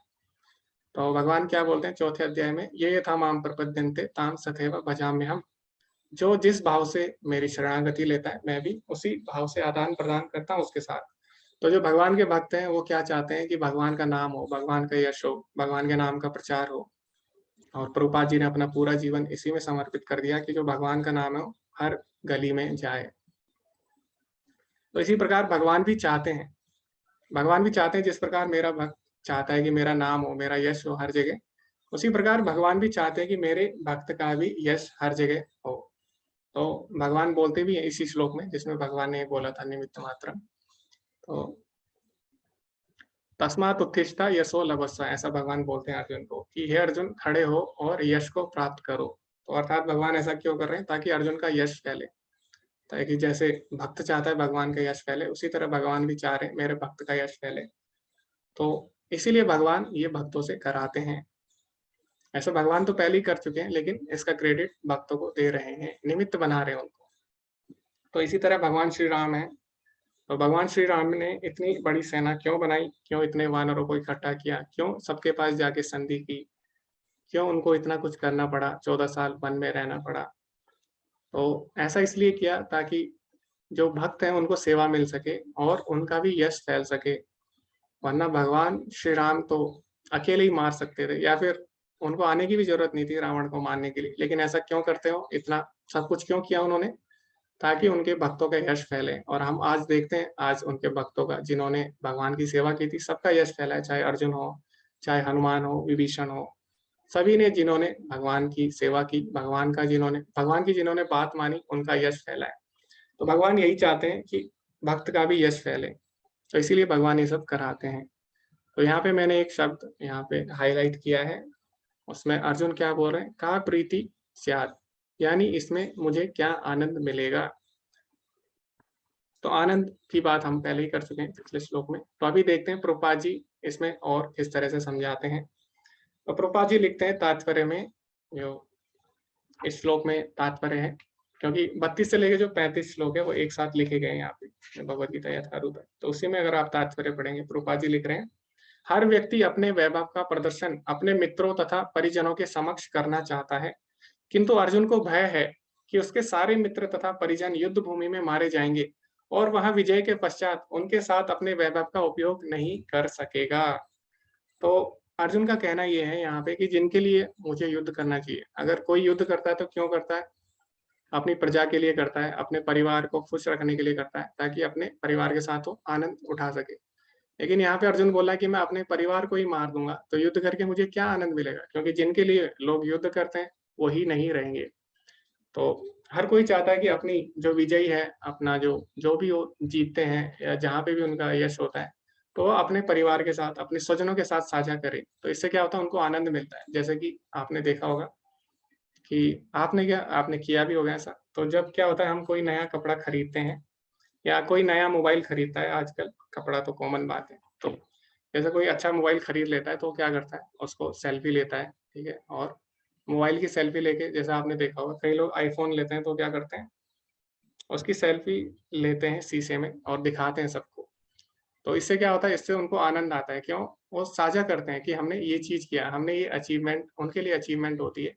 तो हमारे लिए ये अचीवमेंट है और वो अचीवमेंट साझा करना चाहते हैं सबके साथ, अपने स्वजनों के साथ। इससे क्या होता है, उनको आनंद मिलता है। तो यही मानसिकता यहाँ पे किसकी हो रही है? अर्जुन की। अर्जुन भी यहाँ पे यही बोल रहा है कि मान लो मैंने युद्ध जीत लिया, लेकिन ये मैं बात किसके साथ साझा करूँगा कि मैंने इतना बड़ा युद्ध जीत लिया, या जो इसका क्रेडिट है वो मुझे मिल जाता है, तो फिर लेकिन मैं दिखाऊँगा किसको? तो ये जो मानसिकता है ये बिल्कुल भी सही नहीं है। तो इसी प्रकार यहाँ पे प्रभुपाद जी लिख रहे हैं कि अर्जुन ने ये बोला। आगे प्रभुपाद जी क्या लिखते हैं, एक उन्होंने लेक्चर दिया है भगवद गीता के ऊपर लंदन में 24 जुलाई 1973 में। उसमें श्री प्रभुपाद जी बोल रहे हैं, वह सोच रहा है कृष्ण इतना महत्वपूर्ण नहीं है, मेरा परिवार महत्वपूर्ण है। हालांकि वह भक्त है, इसलिए निचले स्तर में भक्ति के निचले चरण में कृष्ण भावनामृत में रुचि हो सकती है, लेकिन उसकी वास्तविक रुचि इस भौतिक जीवन को कैसे बेहतर बनाया जाए इसमें होती है। तो यहाँ पे हम अर्जुन को ये नहीं बोल सकते क्योंकि अर्जुन भगवान के शुद्ध भक्त हैं, लेकिन यहाँ पे अर्जुन दिखाना चाह रहे हैं कि जो भक्ति का निचला स्तर है, उसमें क्या होता है, प्रभुपाद जी लिखते हैं कि उसमें हम दोनों के बारे में चिंता करते हैं। हम चाहते हैं कि हम भगवान की भक्ति भी करें और हम क्या करें, हम जो भौतिक चीज़ें हैं उनमें भी हम अपनी रुचि बनाए रखें और भौतिक जीवन में भी हम आगे बढ़ें। तो जो प्रारंभिक अवस्था होती है उसमें हम चाहते हैं कि हमें कृष्ण भी मिल जाए और थोड़ी माया भी मिल जाए। तो ये कनिष्ठ अधिकारी के लक्षण होते हैं। लेकिन जब हम भक्ति में आगे बढ़ते हैं तो हम केवल कृष्ण के बारे में सोचते हैं, क्योंकि अगर हम माया के बारे में सोचेंगे तो ना हमें कृष्ण मिलेंगे ना माया मिलेंगे अंत में। तो माया तो वैसे भी किसी को नहीं मिलती अंत में, तो हमें कृष्ण भी नहीं मिलेंगे। तो यही यहाँ पे अर्जुन की भी मानसिकता है। अभी वो क्या कर रहा है, भौतिक चीजों के बारे में, अपने जो पारिवारिक संबंध है वो चाहता है ये भी ना बिगड़े, ये भी चलते रहें और भगवान भी मेरे साथ रहें। तो ऐसा कब होता है, जब हम भक्ति की प्रारंभिक अवस्था में होते हैं, तब हम दोनों को चाहते हैं, कृष्ण को भी और माया को भी। अभी तीसरा कारण अर्जुन ने दिया, पाप। अर्जुन ने बोला ये जो कृति है, जो हम कार्य कर रहे हैं, ये पाप कार्य हैं। तो अभी हम इसको पढ़ते हैं और फिर इसके ऊपर चर्चा करते हैं। हरे कृष्णा। वर्षा माधुरी, आप पढ़ना चाहते हैं आप पढ़ सकते हैं। हरे कृष्णा। हरे कृष्ण प्रभु जी। पापमेवाश्रये तस्मान् हत्वेन आततायिना तस्मात् न अहं भयं हन्तुं धार्तराष्ट्रान् सबन्धवान् सजन स्वजन हि कथं हत्वा सुखिना स्याम माधव। यदि हम आतताइयों का वध करते हैं तो हम पर पाप चढ़ेगा, अतः यह उचित नहीं होगा कि हम धृतराष्ट्र के पुत्रों तथा उनके मित्रों का वध करें। हे लक्ष्मीपति कृष्ण, इससे हमें क्या लाभ होगा और अपने ही कुटुंबियों को मारकर हम किस प्रकार सुखी हो सकते हैं। जी माता जी, धन्यवाद। हरे कृष्णा। तो यहाँ पे मैंने हाईलाइट किया, यहाँ पे आप देख सकते हैं। तो पापम एव आश्रयेत, अर्थात अर्जुन बोला कि इसमें निश्चय ही हमको पाप लगेगा, पाप लगना ही लगना है, ऐसा अर्जुन बोल रहा है। तो प्रभुपाद जी लिखते हैं लेकिन ऐसा नहीं है। अगर आप प्रभुपाद जी का तात्पर्य पढ़ेंगे तो प्रभुपाद जी बोले नहीं, पाप बिल्कुल भी नहीं लगेगा। क्यों? क्योंकि 6 प्रकार के आतताई होते हैं, उनको तुरंत सजा देने का अधिकार या फिर विधान जो है हमारे वैदिक शास्त्रों में है। तो वो 6 प्रकार के आतताई कौन से होते हैं? सबसे पहला होता है विष देने वाला, दूसरा होता है घर में आग लगाने वाला, तीसरा घातक हथियार से आक्रमण करने वाला, चौथा धन लूटने वाला, पांचवा दूसरे की भूमि हड़पने वाला और छठा पराई स्त्री का अपहरण करने वाला। तो ये 6 प्रकार के आतताई है जिनको तुरंत सजा दे देनी चाहिए। लेकिन अभी आप देखेंगे कि ये जो 6 प्रकार के जो बुरे कार्य हैं, ये सारे कार्य जो कौरव लोग हैं वो पांडवों के साथ कर चुके हैं। जैसे कि पहला क्या था, विष देना। तो जब ये जो दुर्योधन थे, ये भीम को एक बार विष भी दे चुके हैं। उसके बाद घर में अग्नि लगाने वाला, तो एक बार जब सभी पांडव लोग लक्षागृह में थे, तब भी इन्होंने क्या किया था, कौरवों ने उस घर में आग लगा दी थी। घातक हथियार से आक्रमण करने वाला, तो कई बार ये लोग, इनका युद्ध भी हो चुका है और ये लोग आक्रमण भी कर चुके हैं। दूसरा धन लूटने वाला, तो धन भी ये इनका लूट चुके थे, जैसे द्युत क्रीड़ा जो हुई थी, जुआ जिसमें खेला गया था। उसके बाद इनकी भूमि भी इन्होंने हड़प ली थी। तो इन्होंने एक संधि की थी कि अगर आप 13 साल का वनवास कर लेते हैं, तो उसके बाद आपकी जो भूमि है आपको वापस दे दी जाएगी। लेकिन इन्होंने क्या किया, इनकी भूमि वापस नहीं की और हड़प ली। तो ये भी ये लोग कर चुके थे। और छठा है पराई स्त्री का अपहरण करने वाला। तो अपहरण तो इन्होंने नहीं किया, एक बार प्रयास इन्होंने किया था द्रौपदी के अपहरण का वन में। तो लेकिन वो कौरव नहीं थे, लेकिन इन्हीं के रिश्तेदार थे कौरवों के, उनका नाम मुझे याद नहीं आ रहा। लेकिन एक बार ये जो कौरव लोग हैं, ये द्रौपदी का जो है अपमान भी कर चुके हैं। तो इस प्रकार जो 6 प्रकार के पाप कृत्य हैं, ये सारे के सारे पाप कृत्य जो आतताइयों वाले कार्य हैं, ये कौरव लोग पांडवों के साथ कर चुके हैं। इसीलिए जब अर्जुन यहाँ पे बोल रहा है कि पाप लगेगा, तो प्रभुपाद जी बोल रहे हैं कि पाप तो बिल्कुल भी नहीं लगेगा, क्योंकि जो 6 प्रकार के आतताई होते हैं, उनको मारने में पाप बिल्कुल भी नहीं लगता। जी, आरती माता जी बोलती है जयद्रथ जी, धन्यवाद माता जी। तो जयद्रथ ने क्या किया, एक बार द्रौपदी का अपहरण करने की कोशिश भी की, लेकिन जो पांडव लोग हैं उनको पकड़ लेते हैं जयद्रथ को। जी, तो आगे हम देखते हैं, प्रभुपाद जी लिखते हैं तात्पर्य में, यहाँ पे जो भगवान श्री कृष्ण है उनको माधव कह के बुलाया गया है। तो माधव का अर्थ क्या होता है, माँ धव, यानी जो हमारी जगत की माता, यानी जो पूरे ब्रह्मांड की माता, वो कौन है, लक्ष्मी। और माधव यानी उनके पति। तो यहाँ पे भगवान श्री कृष्ण को लक्ष्मीपति कह के संबोधित किया गया है। तो लक्ष्मीपति, लक्ष्मी किसका सूचक है, लक्ष्मी सूचक है शुभ कार्यों का। आपने देखा होगा जब शुभ कार्य होते हैं, सब लोग लक्ष्मी जी की पूजा करते हैं उसमें, और वहां पे लक्ष्मी जी का नाम भी लिखते हैं, ठीक है, श्री भी लिखते हैं कई लोग। तो श्री मतलब क्या होता है, लक्ष्मी। तो लक्ष्मी किसका सूचक है, शुभ कार्यों का। लेकिन यहाँ पे अर्जुन भगवान को बोल रहा है, लक्ष्मीपति कह के संबोधित कर रहा है। इसका क्या अर्थ हुआ कि अर्जुन कह रहा है भगवान से कि आप तो लक्ष्मीपति हो, अर्थात आप शुभ कार्य को जो आरंभ करने की जिनको प्रेरणा मिलती है शुभ कार्यों की, आप वो हो, तो फिर आप मुझे अशुभ कार्य में क्यों लगा रहे हो। तो इस प्रकार अर्जुन कह रहा है यहाँ पे, क्योंकि अर्जुन को क्या लग रहा है, जो युद्ध करना है ये क्या है, पाप कृत्य है। इसीलिए यहाँ पे भगवान को माधव कह के बुला रहा है। तो ये प्रभुपाद जी तात्पर्य में लिखते हैं। आगे अर्जुन ने जो कारण दिया युद्ध ना करने का, अर्जुन ने बोला कि मेरे वंश का नाश हो जाएगा, जिससे क्या होगा, सबसे पहले उसने बताया कि परिवार के वरिष्ठों की मृत्यु हो जाएगी। सारे जितने भी वरिष्ठ लोग हैं परिवार में, उनकी मृत्यु हो जाएगी। उसके बाद उससे क्या होगा, शाश्वत पारिवारिक परंपरा समाप्त हो जाएगी, क्योंकि जो वरिष्ठ लोग हैं वही नहीं बचेंगे परिवार में। तो जो परिवार की परंपराएं हैं उनका कोई भी सही से पालन नहीं करेगा, और एक समय बाद क्या होगा, परिवार की परंपराएं नष्ट हो जाएंगी, और जो सारा परिवार है वो गलत कार्यों में लग जाएगा, अधर्म में शामिल हो जाएगा। उसके बाद जो नारियां हैं, स्त्रियां हैं, उनका सभी लोग शोषण करने का प्रयास करेंगे। तो ऐसा होता है, और ऐसा आज भी हो रहा है। जैसे आप देख सकते हैं, अभी युद्ध भी चल रहा है कुछ देशों में। तो वहाँ पे क्या करते हैं, जब योद्धा मारे जाते हैं तो दूसरे देश के जो योद्धा होते हैं वो क्या करते हैं, उस देश में जो नारियां होती हैं उनका शोषण करने लग जाते हैं। अभी भी आप देख सकते हैं न्यूज में। तो ये पहले से ही है ऐसा।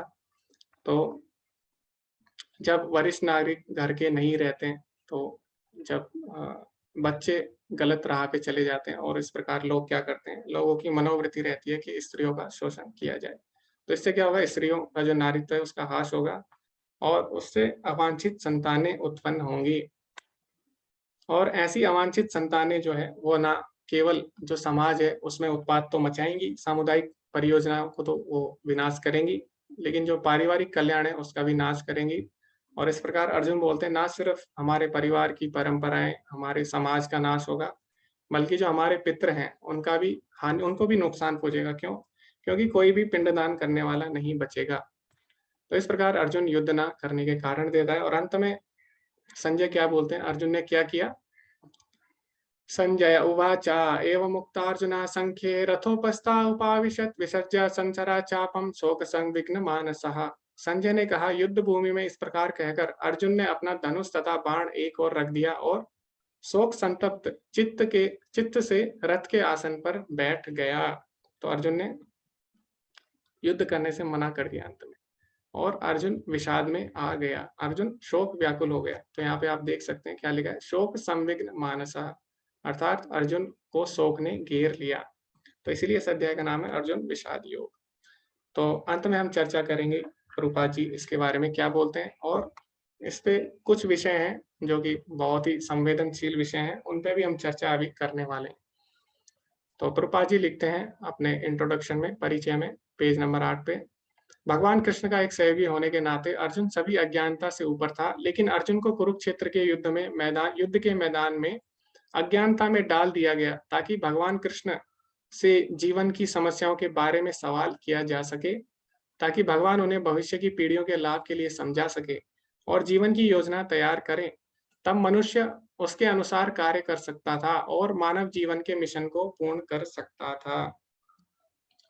तो जैसे एक रिपोर्टर होता है, रिपोर्टर क्या करता है, रिपोर्टर जब इंटरव्यू लेता है, किसी का साक्षात्कार लेता है, तो रिपोर्टर कोई भी प्रश्न पूछता है, तो रिपोर्टर अगर कोई प्रश्न पूछ रहा है तो रिपोर्टर की तरफ से नहीं होता प्रश्न, वो पूरी जनता की तरफ से होता है। जैसे कि मान लीजिए किसी नेता को बुलाया गया और अगर वो पूछ रहा है रिपोर्टर की इतनी महंगाई क्यों बढ़ रही है, तो इसका मतलब ये नहीं है कि रिपोर्टर की तरफ से वो प्रश्न किया गया है, वो जो प्रश्न है वो पूरी जनता की तरफ से है, ठीक है। तो इसी प्रकार यहाँ पे अर्जुन जो प्रश्न कर रहा है, यहाँ पे ऐसा नहीं है कि अर्जुन वास्तव में मोह में आ चुका है और अर्जुन ये सवाल कर रहा है अपने लिए, नहीं, ऐसा नहीं है। अर्जुन जो है प्रश्न पूछ रहा है, ये पूरी जनता के लिए पूछ रहा है, पूरे जन कल्याण के लिए प्रश्न पूछ रहा है, और जो अर्जुन के प्रश्न है वो अर्जुन हम सबको संबोधित करता है, हम सभी को। तो अर्जुन हमारी तरफ से प्रश्न पूछ रहा है और उसको इस परिस्थिति में डाला गया भगवान द्वारा। तो यहाँ पे प्रभुपाद जी ये यहाँ पे बताना चाह रहे हैं। ओके,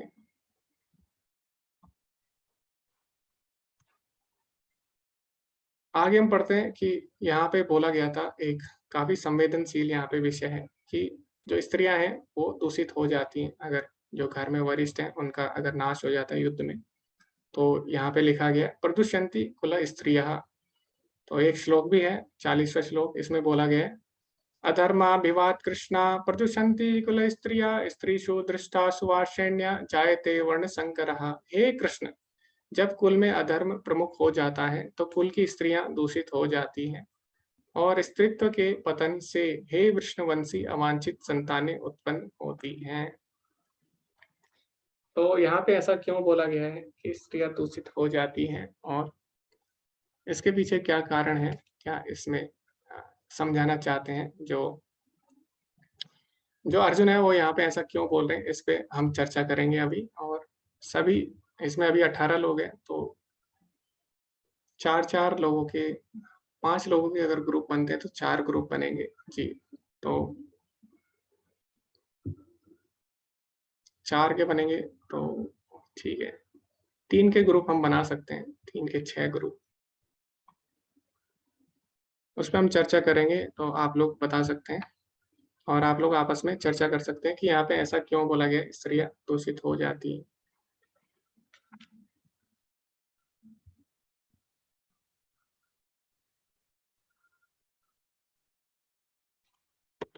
तो मैं ब्रेकआउट रूम बनाता हूँ, आप सभी उसको ज्वाइन कर सकते हैं और हम लोग फिर चर्चा करेंगे इसके बारे में, इस विषय के बारे में आपका क्या कहना है।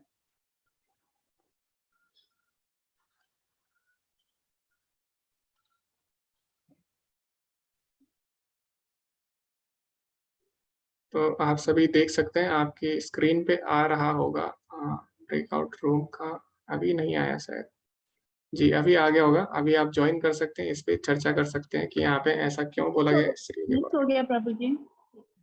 जी माता जी, हरे कृष्णा। अलका माता जी आप ज्वाइन कर सकते हैं, जिसका ज्वाइन नहीं हुआ उसको मैं मैनुअली ऐड कर दूंगा अगर किसी का मिस हो गया।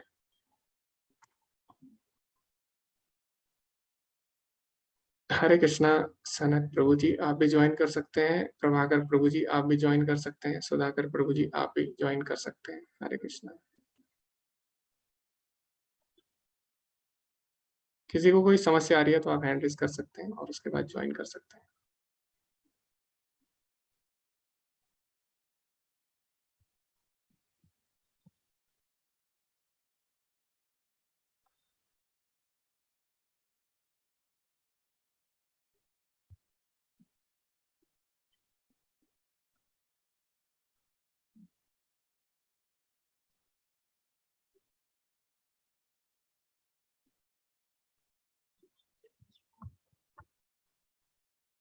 हरे कृष्णा सनत प्रभु जी, सुधाकर प्रभु जी, आप लोग भी ज्वाइन कर सकते हैं, चर्चा कर सकते हैं। आपकी स्क्रीन पे ऑप्शन आ रहा होगा, कोई समस्या है तो आप हैंड रेज कर सकते हैं।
हरे कृष्ण। हम थोड़ा प्रतीक्षा कर लेते हैं सभी लोगों के आने की, उसके बाद हम चर्चा करेंगे। 1 मिनट में सभी लोग आने वाले हैं, उसके बाद हम चर्चा करते हैं। और सभी ग्रुप से, जितने भी ग्रुप बने थे, उनसे सभी एक-एक प्रतिनिधि आए और उन्होंने क्या इसके बारे में चर्चा की वो बता सकते हैं। ओके, तो आप लोग हैंड रेज कर सकते हैं, जो भी ग्रुप से बोलना चाहेगा अपने ग्रुप की तरफ से, और अपना ग्रुप का नाम भी बताएं, कौन सा ग्रुप उनका है। जी, हरे कृष्णा अरविंद प्रभु जी। हरे कृष्णा प्रभु जी। जी, हमारा ग्रुप नंबर 4 था प्रभु जी। अलका माता जी। जी थी एंड गौरव गोयल प्रभु जी थे। जी, तो जी, जी। हमने चर्चा करी कि प्रभुपाद जी ने अपने तात्पर्य में बहुत सुंदर बताया है कि जिस प्रकार बालक सरलता से कुमारगामी बन जाते हैं और स्त्रियां भी पतोन्मुखी हो जाती हैं, और दूसरा बताया कि चाणक्य पंडित के अनुसार सामान्यतया स्त्रियां अधिक बुद्धिमान नहीं होती, वे विश्वसनीय नहीं होती। तो ये जो ईश्वर ने बनाया है प्रवृत्ति पुरुष और स्त्री की, स्त्रियां बहुत सरल होती हैं और वो लव सेंटर्ड होती हैं, जबकि पुरुष लॉ सेंटर्ड होता है। और कोमल हृदय होने के वजह से स्त्रियां को चाहे पति या पिता या पुत्र के संरक्षण में रहने के बारे में प्रभुपाद जी ने भी बताया है। तो इसलिए बोला है कि स्त्रीत्व प्रदूषयंती कुल स्त्रियां, कुल की स्त्रियां प्रदूषित हो जाएंगी, ये कारण है प्रभु जी। जी प्रभु जी, धन्यवाद। हरे कृष्ण। हरे कृष्ण प्रभु। ओके, तो प्रभु जी ने बोला कि जो स्त्रियां होती है वो कोमल हृदय की होती है, यानी बहुत ही आसानी से, इतनी मतलब सरल होती है कि कोई भी आसानी से उनको मतलब मूर्ख बना सकता है, ऐसे यहाँ पे बताया गया है। बाकी ग्रुप का इसके बारे में क्या बोलना है उस पर भी हम चर्चा करेंगे। हरे कृष्णा वनाली माता जी, आपका इसके बारे में क्या कहना है? हरे कृष्णा प्रभु जी। हमारा ग्रुप 3 था, ममता माता जी, करिश्मा माता जी और प्रभाकर प्रभु जी। हम लोगों ने जो डिस्कशन किया उसमें से ये पॉइंट्स आते हैं, जैसे कि अरविंद प्रभु जी ने अभी कहा कि चाणक्य पंडित ने जो कहा था कि स्त्रियां अधिक बुद्धिमान नहीं होती, तो हम लोगों के जब लेवल 2-3 क्लासेस भी हुए थे तो नामनिष्ठ प्रभु ने भी इस बात पर कहा था कि बेसिकली ये है कि स्त्रियां को उस समय शिक्षण नहीं दिया जाता था, वो मुख्यतः गृहस्थ में थी और धार्मिक परंपराएं, धार्मिक गतिविधियां जो थी उसकी जिम्मेदारी स्त्रियां स्वयं लेती थी, क्योंकि स्त्रियां धार्मिक अनुष्ठान करने में ज्यादा अच्छे से वो होती थी, मतलब वो पूरी श्रद्धा से करती थी। और ऐसी स्त्रियां जब धार्मिक गतिविधियां, पारंपरिक परंपराओं को पालन करेंगी तो उनसे जो स्त्रियां, उन पवित्र स्त्रियों से जो संतान उत्पन्न होगी वो भी अच्छी संतान होगी। तो जब युद्ध में जब सभी पुरुष वर्ग जो है वो मारे जाते हैं, चाहे बालक हो चाहे पति हो उनके, तो उन स्त्रियों का संरक्षण समाप्त हो जाता है और फिर कोई भी आसानी से उनको दूषित कर सकता है। और इसीलिए फिर मानव समाज की जो शांति है या आध्यात्मिक प्रगति है वो इसलिए रुक जाती है क्योंकि फिर ऐसी स्थिति में अवांछित संतानें पैदा होने का खतरा होता है। हरे कृष्ण प्रभु जी। जी माता जी, धन्यवाद। तो माता जी ने एक और कारण दिया, जो स्त्रियां हैं पहले धार्मिक कार्य में ज्यादा रुचि रखती थी, तो इसी कारण क्या होता था, और घर की जितनी भी जिम्मेदारियां होती है, परिवार के अनुष्ठान, वो स्त्रियों के बिना संपन्न नहीं होते थे। तो ये भी इसका एक कारण है। तो आगे हम बाकी ग्रुप्स जो हैं उनसे भी पूछते हैं। हरे कृष्णा नीलम माता जी। हरे कृष्णा प्रभु जी।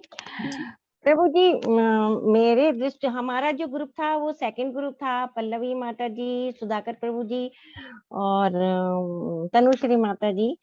तो हम सब ने ये डिसाइड किया कि जो स्त्रियां होती हैं वो शास्त्रों में भी बताया है कि उनको संरक्षण की जरूरत पड़ती है। जब वो बचपन में होती हैं तो उनको पिता के संरक्षण में रहती हैं, और जब उनकी शादी हो जाती है तो वो पति के संरक्षण में रहती हैं, और जब वो वृद्धावस्था में, जब यदि मान लीजिए पति चले जाते हैं तो पुत्र के संरक्षण में रहती हैं। यानी कि हमें को ये बताया है कि शास्त्रों में भी कि उनको संरक्षण हमेशा चाहिए स्त्रियों को।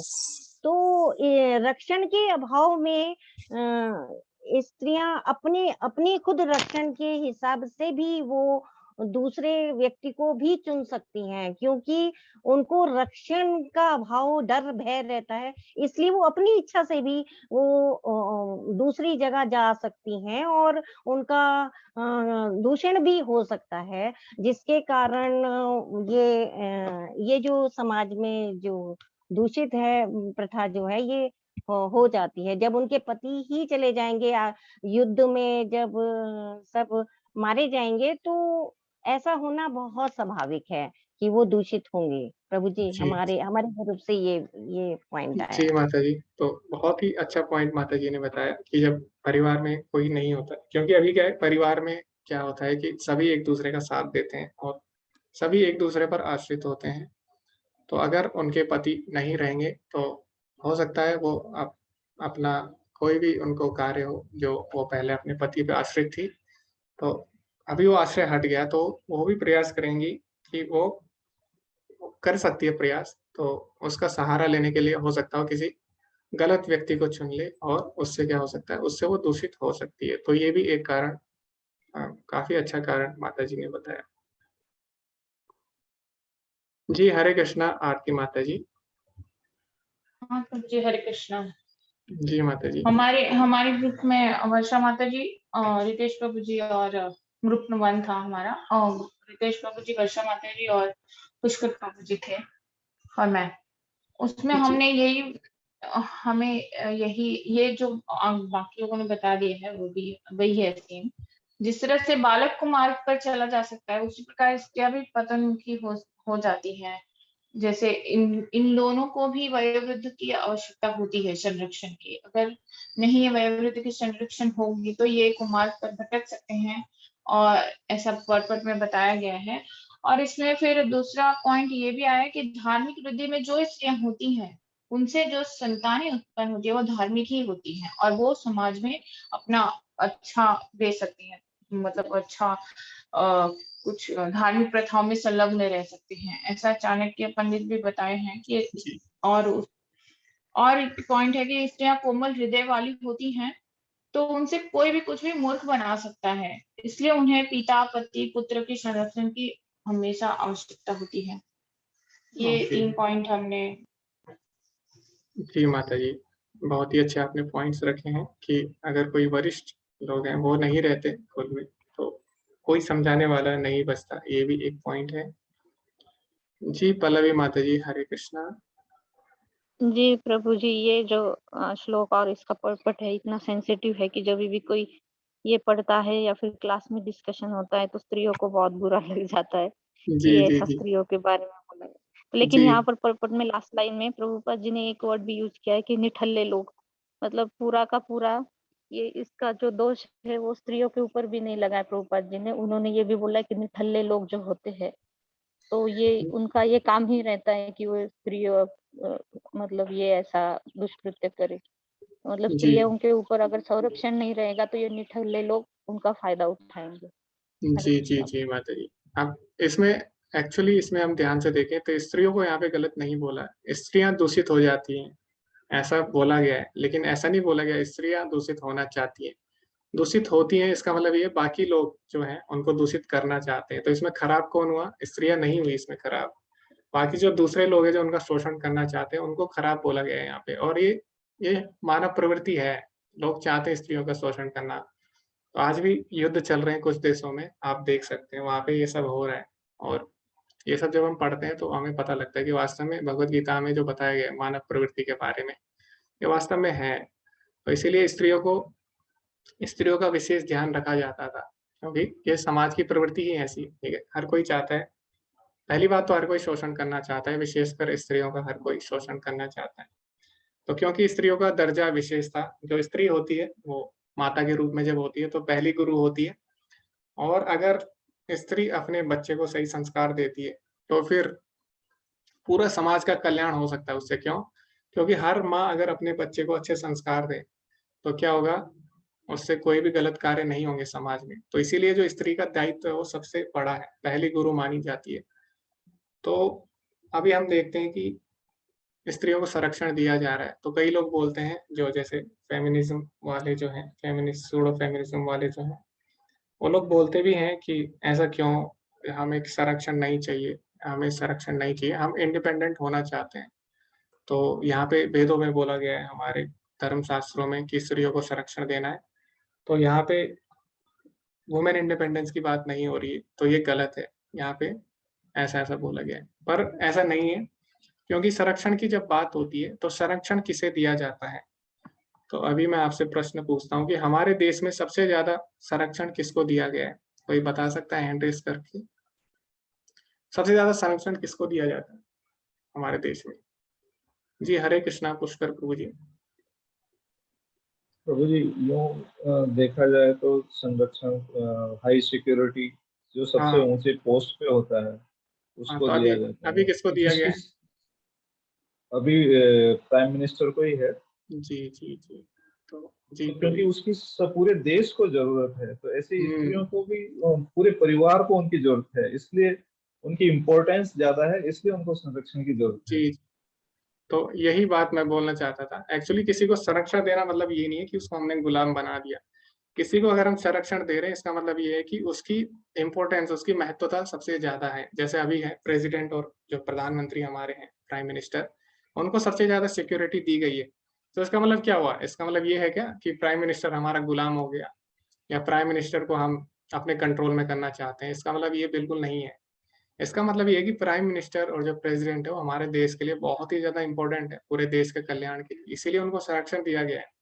तो जब हम बोलते हैं स्त्रियों को संरक्षण दिया जाना चाहिए, इसका मतलब ये नहीं है कि हम उनको अपने वश में करना चाहते हैं, उनको कंट्रोल करना चाहते हैं। इसका मतलब ये है उनकी जो पोजीशन है, उनका जो जिम्मेदारी है, उनका जो दायित्व है, वो सबसे महत्वपूर्ण है। पूरे समाज का कल्याण अगर चाहिए हमें, तो उसके लिए क्या करना होगा? स्त्रियों को सुरक्षित रहना होगा, तभी तो अच्छे संस्कार दे पाएगी अपने बच्चों को। तो इसीलिए अगर उनके हम संरक्षण की बात करते हैं, तो इसका मतलब ये नहीं है हम उनको गुलाम बनाना चाहते हैं, ठीक है? तो इसीलिए हमें ध्यान से समझना होगा इन मुद्दों को, और भगवत गीता में जो चीजें बोली गई है उनको हमें सही से समझना होगा। इसलिए हम लोगों ने चर्चा भी की और काफी अच्छे पॉइंट्स भी निकल के आए हैं। तो यही बात प्रभुपाद जी अपने तात्पर्य में बोलते हैं, जैसे कि अभी सभी ग्रुप्स ने, क्योंकि सभी ने तात्पर्य पढ़े हैं, तो इस पे हम पहले ही चर्चा कर चुके हैं कि जैसे बच्चे गुमराह हो सकते हैं, वैसे स्त्रियां भी, उनका भी पतन हो सकता है, कोई उन्हें दूषित कर सकता है। चाणक्य पंडित के अनुसार महिलाएं आम तौर पर बुद्धिमान नहीं होती। आम तौर पर यानी जनरल बात हो रही है यहाँ पे, ऐसा नहीं है कि यहाँ पे सबको बोला गया है, ठीक है? जनरली महिलाएं बुद्धिमान नहीं होती। क्यों? क्योंकि दो चीजें होती है, और दोनों का बैलेंस होना जरूरी है अगर हम कोई भी कार्य करते हैं। तो एक होता है IQ, इंटेलिजेंट क्वोशिएंट, यानी बुद्धि का परीक्षण, और दूसरा होता है इमोशनल क्वोशिएंट, यानी जो हमारे भाव हैं। तो IQ और EQ, तो जो पुरुष है सामान्यतः उनमें IQ ज्यादा होता है, और जो महिला है उनमें सामान्यतः EQ ज्यादा होता है, यानी वो ज्यादा इमोशनल होती है। तो कोई भी अगर हम निर्णय लेते हैं जीवन में, तो उसमें IQ और EQ हमें दोनों से निर्णय लेना होता है। क्यों? क्योंकि अगर हम खाली IQ से सोचेंगे, अगर हमारे अंदर भावना नहीं है और हम केवल बुद्धि से समझेंगे, तब भी वो निर्णय गलत हो सकता है। और केवल अगर हमारे अंदर केवल भावना है और हमारे अंदर बुद्धि नहीं है, तब भी वो निर्णय गलत हो सकता है। इसीलिए क्या करना है हमें? दोनों का तालमेल बिठा के निर्णय लेना होता है। तो जो पुरुष होता है उसका भी निर्णय गलत हो सकता है। क्यों?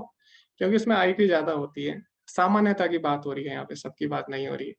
और जो महिला है सामान्यता उनके अंदर EQ यानी इमोशनल क्वोशिएंट, यानी भावपूर्ण होती है ज्यादा स्त्रियां। तो इसीलिए वो सही निर्णय नहीं ले पाती। चाणक्य पंडित कहते हैं, अब यहाँ पे प्रभुपाद जी क्या बोल रहे हैं हमें पूरा पढ़ना होगा।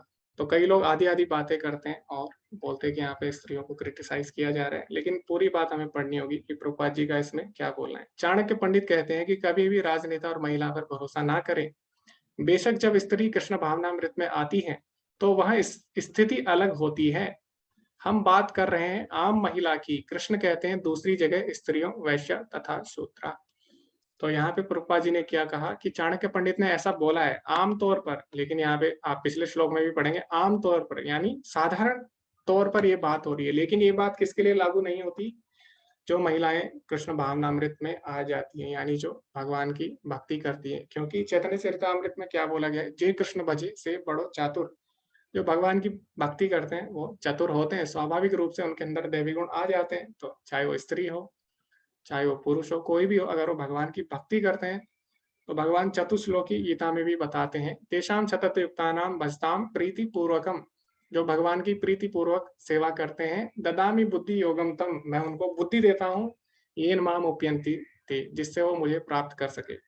तो यहाँ पे भगवान ये नहीं बोल रहे कि मैं स्त्रियों को बुद्धि नहीं दूंगा या पुरुष को बुद्धि नहीं दूंगा। भगवान बोले जो भी मेरी भक्ति करता है मैं उसको बुद्धि देता हूँ। तो चाहे वो स्त्री हो, पुरुष हो, कोई भी अगर कृष्ण भावनामृत में आता है, कृष्ण भावना भावित हो जाता है, तो फिर वो मूर्ख नहीं रहता, फिर वो बुद्धिमान हो जाता है। तो यहाँ पे आमतौर पर जो बात बोली गई है वो कृष्ण भावनामृत में जो महिलाएं हैं उन पे बिल्कुल भी लागू नहीं होती। दूसरा प्रभुपाद जी उदाहरण देते हैं, यहाँ पे एक श्लोक है शायद वो 32वां श्लोक है 9वें अध्याय का। तो उसमें भगवान बोलते हैं मामी पार्थ व्यपाश्रिता योपि शिव पापयोनिः, कि हे पार्थ, हर कोई मेरी शरण में आ सकता है। मामी पार्थ व्यपाश्रिता, चाहे वो पाप योनि में भी जन्मा हो, यह भी शिव पाप योनिः, स्त्रियों वैश्य तथा शूद्र तेपि यान्ति पराम गतिम्। उसके बाद भगवान बोलते चाहे वो स्त्री हो या कोई भी हो, चाहे स्त्री हो पुरुष हो, चाहे वो वैश्य हो शूद्र हो ब्राह्मण हो, कोई भी अगर मेरी शरण में आता है तो वो मुझे प्राप्त कर सकता है। तो भगवान किसी के साथ भेदभाव नहीं करते, इसीलिए हमें क्या करनी चाहिए, भगवान की भक्ति करनी चाहिए। तो ये भगवान ने बोला है भगवत गीता में। तो ये बात भी एक ग्रुप ने चर्चा की थी। तो अभी एक ग्रुप ने पॉइंट रखा था श्रीमद् भागवतम का कि जब महिलाएं उचित सुरक्षा के अभाव में दूषित हो जाती है तो अवांछित बच्चे होते हैं। तो क्या होता है, जब सुरक्षा का अभाव होता है तो महिलाएं कभी-कभी गलत पुरुषों के संपर्क में आ जाती है, सुरक्षा क्योंकि उनको चाहिए होती है जब, तो इससे क्या होता है, अवांछित संतानें उत्पन्न हो जाती हैं। तो ये भी एक ग्रुप ने रखा था पॉइंट। तो आगे रूपा जी क्या बोलते हैं, भगवान के एक स्वाभाविक भक्त के रूप में अर्जुन को अपने दुष्ट चचेरे भाइयों के खिलाफ प्रतिशोध करना पसंद नहीं था, लेकिन यह भगवान की योजना थी कि वे सभी मारे जाएं।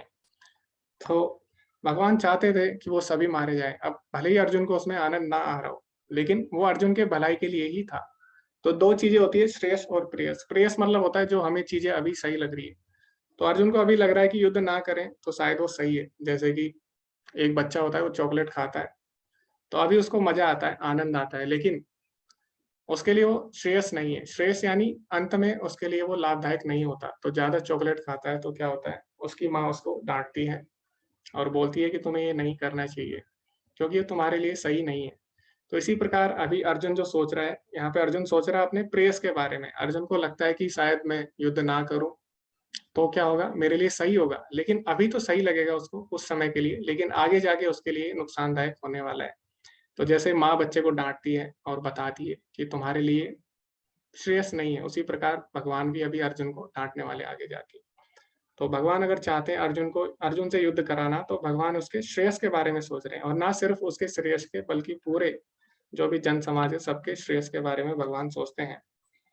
तो यहाँ पे प्रभुपाद जी लिखते हैं कि हर चीज की अपनी उचित उपयोगिता होती है, हिंसा की भी अपनी उपयोगिता है। तो दुनिया में जितनी भी चीजें हैं सबकी कुछ ना कुछ उपयोगिता है।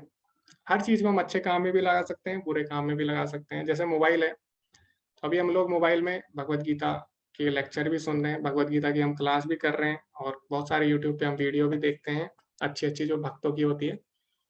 और इसी मोबाइल से हम गलत चीजें भी कर सकते हैं, ठीक है। किसी को कॉल करके हम लोग इधर उधर की बातें भी कर सकते हैं, या फिर इसमें हम फालतू की चीजें देख के अपना समय भी हम नष्ट कर सकते हैं। कोई भी चीज होती है उसके अच्छे भी परिणाम हो सकते हैं, बुरे भी, हम जिस तरह उसका उपयोग करें।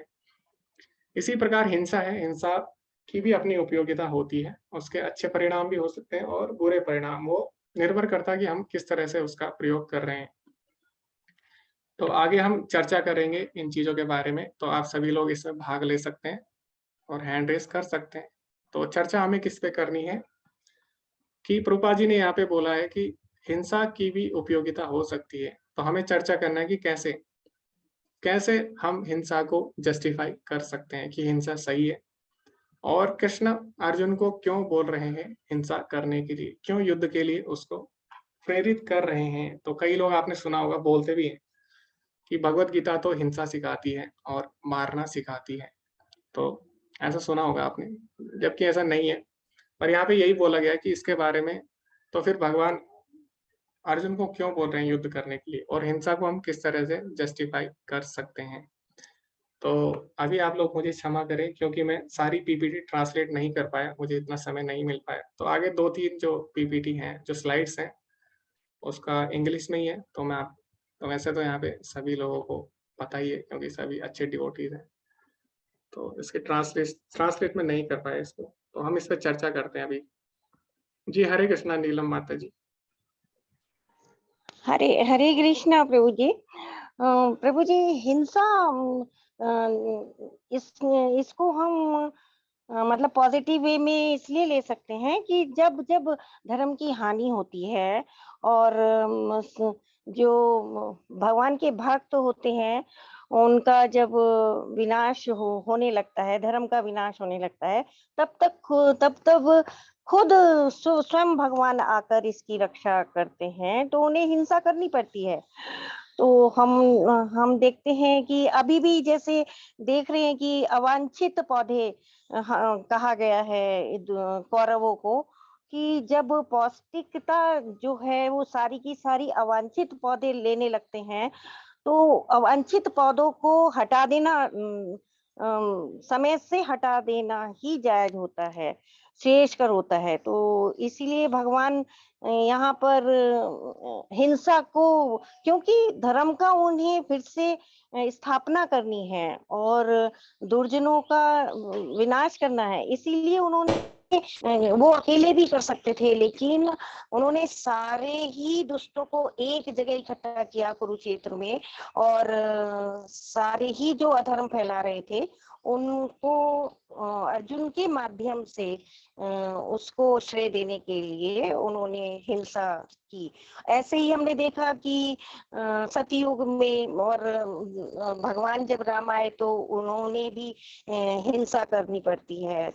तो मेरा पॉइंट यही है कि जब जब धर्म की हानि होती है और जो भक्त हैं, जो सज्जन हैं, परित्राणाय साधु नाम और क्या था परित्राणाय विनाशाय च साधूनाम दुष्कृताम, ये वाला जो श्लोक था, ये धर्म संस्थापना था संभवामि युगे युगे, मैं आता हूँ।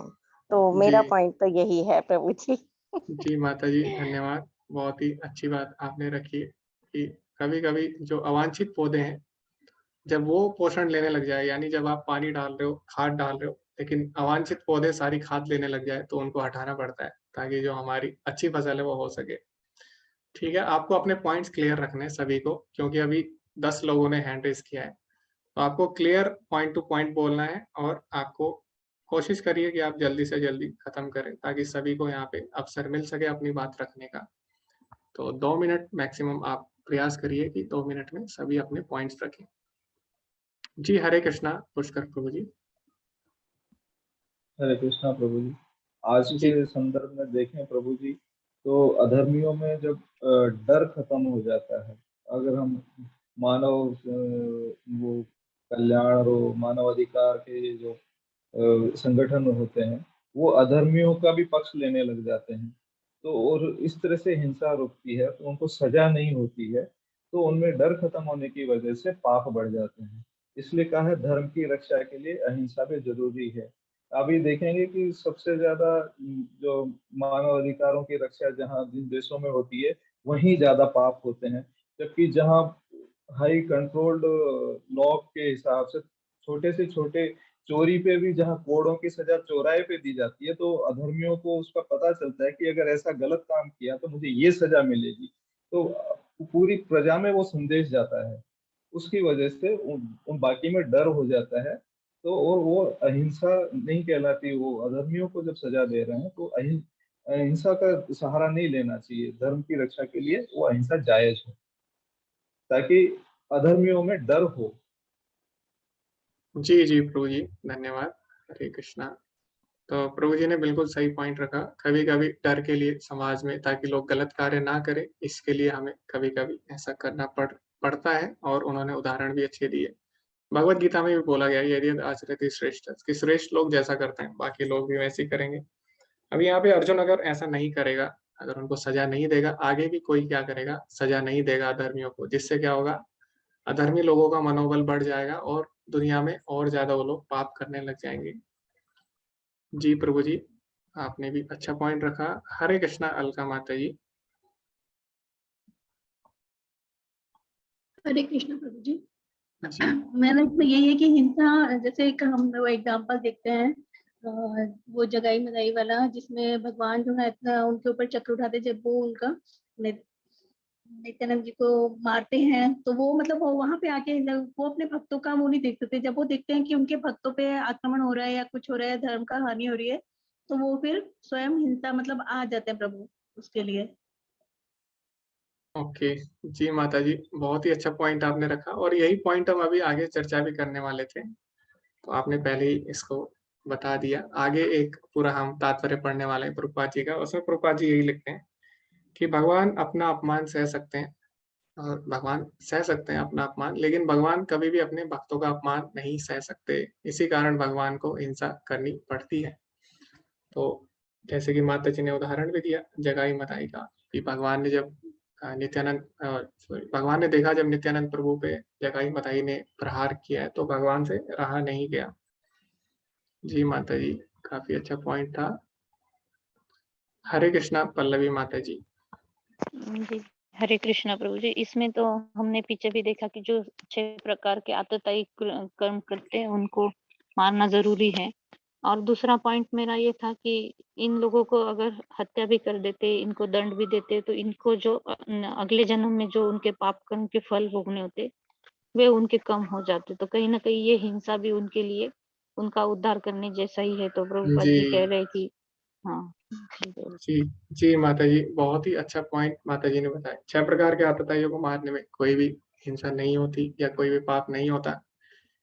और दूसरा माता जी ने बताया कि अगर हिंसा कर भी रहे हैं भगवान, तो इसलिए कर रहे हैं ताकि उनके और पाप न बढ़े। जैसे कि अभी हमने देखा शिशुपाल जब भगवान को गलत वाक्य बोल रहा था, भगवान को गालियाँ जब उन्होंने दी, तो भगवान हँस के सह रहे थे, भगवान को कोई भी फ़र्क नहीं पड़ता। तो लेकिन जैसे ही 100 गालियाँ हुई, तो भगवान को उनको मारना पड़ा। क्यों? क्योंकि भगवान नहीं चाहते कि किसी भी जीव का बुरा हो, और अगर वो भगवान को और ज़्यादा ऐसे ही बोलता रहता, तो इससे क्या होता? इससे उसके पाप कर्म और बढ़ते रहते, और बढ़ते रहते, और ज़्यादा संसार में फँसता रहता। तो एक तरह से भगवान चाहते हैं कि और पाप ना करे ये जीवात्मा, क्योंकि पहले ही हम संसार में इतने बंधे हुए हैं। तो और पाप ना करे वो जीवात्मा, इसीलिए भगवान क्या करते हैं, उसको रोक देते हैं, उसकी भलाई के लिए ही करते हैं ऐसा। तो ये भी माता जी ने बिल्कुल सही बोला। जी तनुश्री माता जी, हरे कृष्णा। हरे कृष्ण प्रभु जी, धन्यवाद प्रणाम। जी माता जी, धन्यवाद। ये हिंसा गलत होते हैं, लेकिन जब ये भगवान के काम में लग जाता है तो वो सेवा में परिवर्तन हो जाते हैं। जैसे हम हनुमान जी के उदाहरण ले सकते हैं, जो लंका कांड किए हैं, तो उसमें बहुत सारे प्राणी का सब लोग का नाश हुआ है, लेकिन वो कोई गलत नहीं था, वो भगवान राम जी की सेवा में ही लग गया था। इसलिए हिंसा कभी कभी हमें करना पड़ता है, जो भगवान के काम में लगता है उसको सेवा माना जाता है। जी माता जी, काफ़ी अच्छा पॉइंट आपने रखा, और उदाहरण भी काफ़ी अच्छा दिया कि भगवान के कार्य में कोई भी पाप या पुण्य नहीं होता। तो भले ही वो हिंसा का कार्य हमें लग रहा है बाहर से, लेकिन क्योंकि वो भगवान का कार्य है, इसीलिए उसमें कोई भी पाप पुण्य नहीं होगा। ओके। हरे कृष्णा अरविंद प्रभु जी। हरे कृष्ण प्रभु जी, दंडवत प्रणाम। जी धन्यवाद प्रणाम प्रभु ज- जी।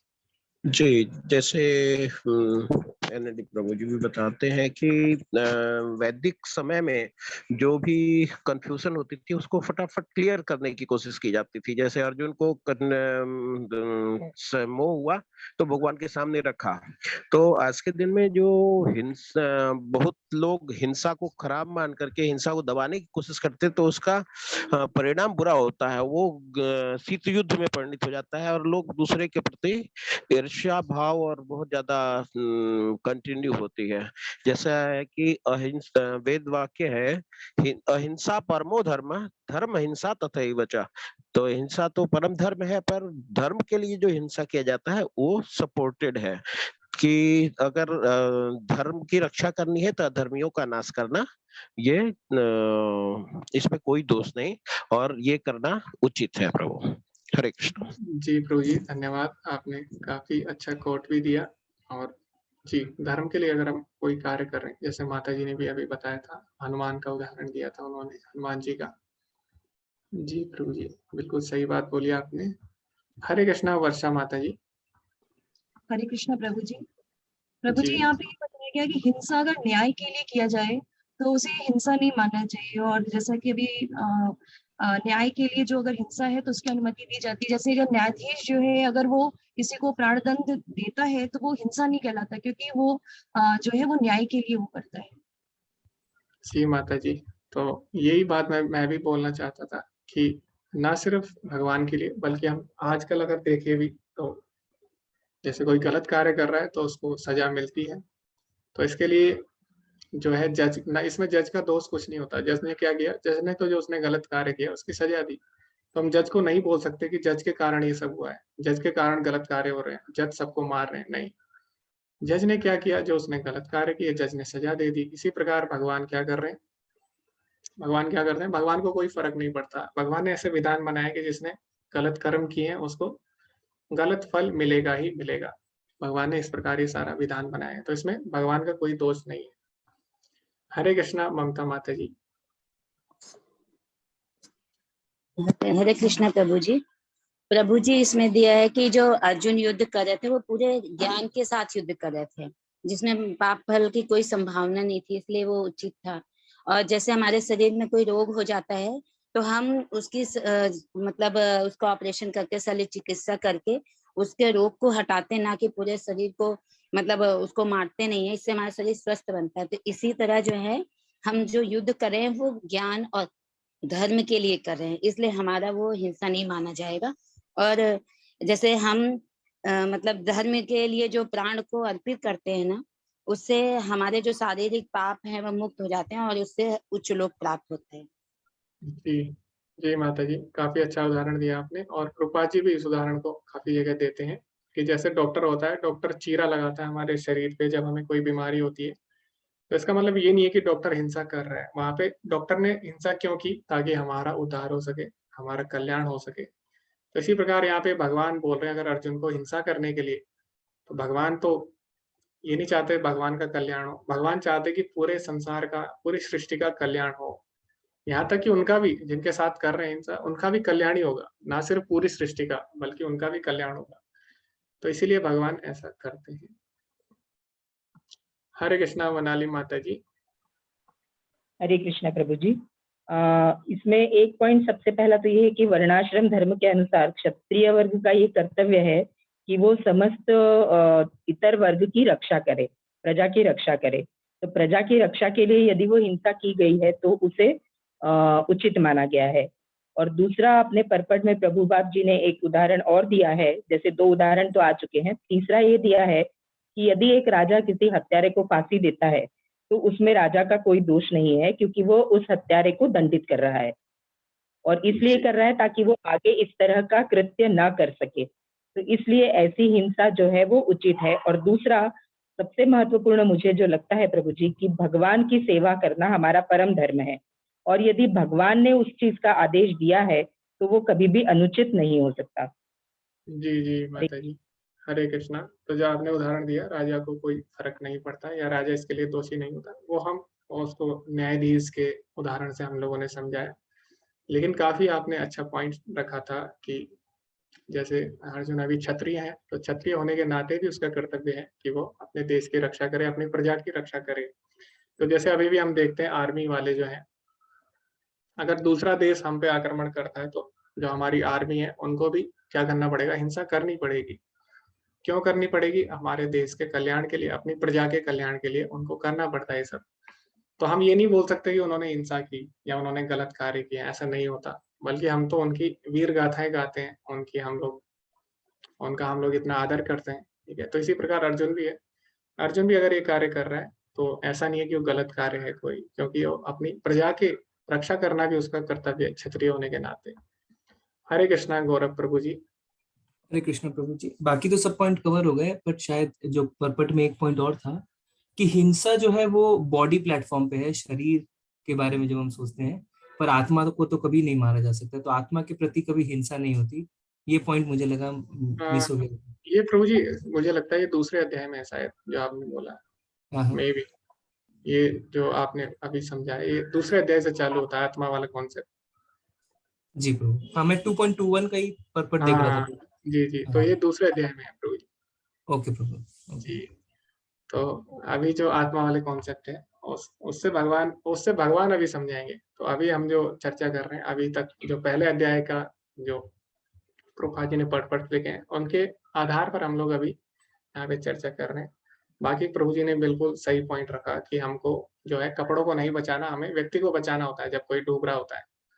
तो ये बात प्रभुपाद जी आगे बोलेंगे, आत्मा वाले जब कॉन्सेप्ट समझाते हैं। ओके, तो इसी के साथ हम आगे बढ़ते हैं। आगे आगे प्रभुपाद जी क्या लिखते हैं हिंसा के बारे में। तो यहाँ पे मैं इसको ट्रांसलेट नहीं कर पाया, तो मैं प्रयास करूंगा इसको, पहले इंग्लिश में पढ़ेंगे, उसके बाद इससे हमने क्या समझे वो भी हम चर्चा करेंगे। The other side Duryodhana, why he did not think in that way, why arjuna is thinking. तो अर्जुन ऐसा क्यों सोच रहा है? बिकॉज ही इज डिवोटी, क्योंकि वो भगवान का भक्त है। दिस इज द डिफरेंस, यही अंतर है दोनों में, भगवान के भक्त में और एक अभक्त में। कि दुर्योधन तो ऐसा नहीं सोच रहा कि हमको हिंसा नहीं करनी चाहिए, हमको युद्ध नहीं करना चाहिए, लेकिन अर्जुन सोच रहा है। डिवोटी थिंक्स लाइक दैट, तो भगवान के भक्त होते हैं वो इस तरह सोचते हैं। Devotee does not like to kill anyone even an ant, तो भगवान के भक्त किसी को नहीं मारना चाहते, यहाँ तक कि चींटी को भी वो हानि नहीं पहुंचाना चाहते। So many atrocities were done to him, उनके साथ इतनी बुरी बुरी घटनाएं हुई। Still when the question of killing came, जब मारने की बात आई तो वो बिल्कुल भी खुश नहीं था, उसने मना कर दिया, नो। तो यही वैष्णव है, और यही वैष्णव सिद्धांत है, और यही वैष्णव के गुण है कि वो अपने महान से महान शत्रु को भी क्षमा कर सकता है। जैसे हमने अम्बरीश महाराज की कहानी पढ़ी थी, तो अम्बरीश महाराज ने भी क्या किया, दुर्वासा ऋषि उनको मारने वाले थे, दुर्वासा ऋषि ने तो एक बार भी नहीं सोचा, लेकिन अम्बरीश महाराज ने फिर भी उनको क्षमा कर दिया। तो प्रभुपाद जी बोलते हैं ये वैष्णवों के गुण है, दया, ठीक है। लेकिन क्या ये सही है या गलत है, तो वो भगवान आगे दूसरे अध्याय में बताएंगे। लेकिन जो ये दया का गुण है ये कोई गलत नहीं है, तो इसलिए ये वैष्णवों का ही एक गुण है, प्रभुपाद जी ऐसा लिख रहे हैं। Okay, the devotee of the Lord doesn't retaliate against the wrongdoer, but the Lord does not tolerate any mischief done to the devotee by miscreants. तो जैसे अलका माता जी ने बोला था, वही पॉइंट ये इसमें बताया गया कि भगवान के जो भक्त होते हैं, भगवान अपने ऊपर कोई अगर उनके साथ कुछ करता है तो भगवान सह लेते हैं, लेकिन अगर भगवान के भक्तों के साथ कोई बुरा होता है तो भगवान बिल्कुल भी क्षमा नहीं करते। तो इसीलिए भगवान चाहते हैं उनको दंडित करना, क्योंकि उन लोगों ने क्या किया, भगवान के भक्तों को बहुत ही ज्यादा परेशान किया है। तो इसीलिए भगवान चाहते हैं कि मेरे भक्तों को इन्होंने परेशान किया तो मैं अब इन्हें नहीं छोड़ूंगा किसी भी हाल में। If you insult his devotees, the devotee may excuse but Krishna will not excuse, this is Krishna's position. तो ये भगवान है, कृष्ण जो क्या सोचते हैं कि भक्तों का कभी भी अपमान ना हो। अगर कोई भक्तों का अपमान करता है तो भले ही भक्त उसको क्षमा कर दें, लेकिन भगवान कभी भी क्षमा नहीं करते। तो भले ही अम्बरीश महाराज ने दुर्वासा ऋषि को क्षमा कर दिया हो, लेकिन भगवान ने क्या किया, तुरंत सुदर्शन चक्र छोड़ दिया, तो भगवान ने उसको क्षमा नहीं किया उनको। Therefore be careful to insult a devotee, इसीलिए हमें सावधान रहना चाहिए, कभी भी वैष्णव निंदा नहीं करनी चाहिए। A devotee may excuse you, but Krishna will not excuse you. Krishna is so strict, he cannot tolerate any insult to his devotees. तो भगवान कभी भी आपको नहीं छोड़ेंगे अगर आपने किसी वैष्णव की निंदा की। Therefore this arrangement of fighting, Arjuna wanted no, let them be excused. Krishna wanted no, you must fight, you must kill them. तो इसीलिए अर्जुन चाहते हैं कि मैं इन्हें नहीं मारूं, लेकिन भगवान क्या बोले, नहीं, इनको तो मरना ही होगा क्योंकि इन्होंने मेरे भक्त का अपमान किया है। तो इसीलिए हमें वैष्णव निंदा से बचना चाहिए। वैष्णव निंदा सबसे बड़ा अपराध है, और चैतन्य चरितामृत में बोला गया है कि अगर कोई भगवान का नाम ले रहा है तो भले ही वो कितना भी बड़ा पापी है, हमें उसको दंडवत करना चाहिए अगर वो भगवान का नाम ले लेता है तो, और उनका आदर करना चाहिए। और दूसरा, चैतन्य महाप्रभु बोलते हैं, तृणादपि सुनी चैन तरोरपि सहिष्णुना। तो हमें अपने आप को बहुत ही तुच्छ समझना चाहिए, और जब हम भक्ति में आगे बढ़ते हैं तो हमें दूसरों में दोष, जो छिद्रान्वेषण एक भगवत गीता में बताया गया है, तो जो ये आसुरी प्रवृत्ति बताई गई है, छिद्रान्वेषण यानी दूसरों में कमी ढूंढना, दूसरों में छिद्र ढूंढना। तो इसलिए जब हम भक्ति में आगे बढ़ते हैं तो हमें दूसरों में भी हमें अच्छे गुण दिखाई देते हैं। तो कई भक्त जो हैं, सीनियर डिवोटीज, वरिष्ठ भक्त, वो बताते भी हैं कि अगर कोई किसी में कमी ढूंढ रहा है तो यानी उसके अंदर खुद कमी है। तो इसीलिए हमें बचना चाहिए, और विशेषकर हमें वैष्णव निंदा से बचना चाहिए। लेकिन एक ही व्यक्ति है जो कमी ढूंढ सकता है और जिसको अधिकार है, वो कौन है, गुरु। तो हमारे जो गुरु हैं या जो हमारे वरिष्ठ भक्त हैं, वो हमारे अंदर कमी ढूंढ सकते हैं और उनका कार्य ही यही है। तो गुरु अगर शिष्य की कमी नहीं ढूंढेगा तो क्या होगा, उससे शिष्य गलत दिशा में जा सकता है। तो शिष्य को, गुरु को पूरा अधिकार है कमी ढूंढने का और उसको सुधार करने का, लेकिन बाकी जो भक्त हैं आपस में उनको एक दूसरे की कमी नहीं ढूंढनी चाहिए। और कमी ठीक है आप ढूंढो तो उसकी, लेकिन निंदा नहीं करनी चाहिए। आगे फिर हम क्या क्या इस अध्याय के बाद करने वाले हैं, क्योंकि अध्याय समाप्त हो चुका है। तो सबसे पहले आप लोगों को असाइनमेंट करना होगा, उसके बाद आप लोग चैप्टर जो भी हमने किया उसको अच्छे से देख सकते हैं, अच्छे चार्ट्स बना सकते हैं, शेयर कर सकते हैं, और आप नोट्स भी बना सकते हैं अच्छे अच्छे। उसके बाद हमें करना है पूर्व स्वाध्याय, यानी जो भी हमने पढ़ा उसको हम दोबारा से एक बार देखें प्रभुपाद जी के पर्पस, और उससे हम उसकी सहायता से हम जो भी प्रश्न है उनको करें, और उसमें जो एनालॉजीज दी हैं, एनालॉजीज यानी समानताएं, जैसे प्रभुपाद जी समझाते हैं अलग अलग उदाहरण देके, कभी वो पेड़ का उदाहरण देते हैं, कभी पंखे का उदाहरण देते हैं।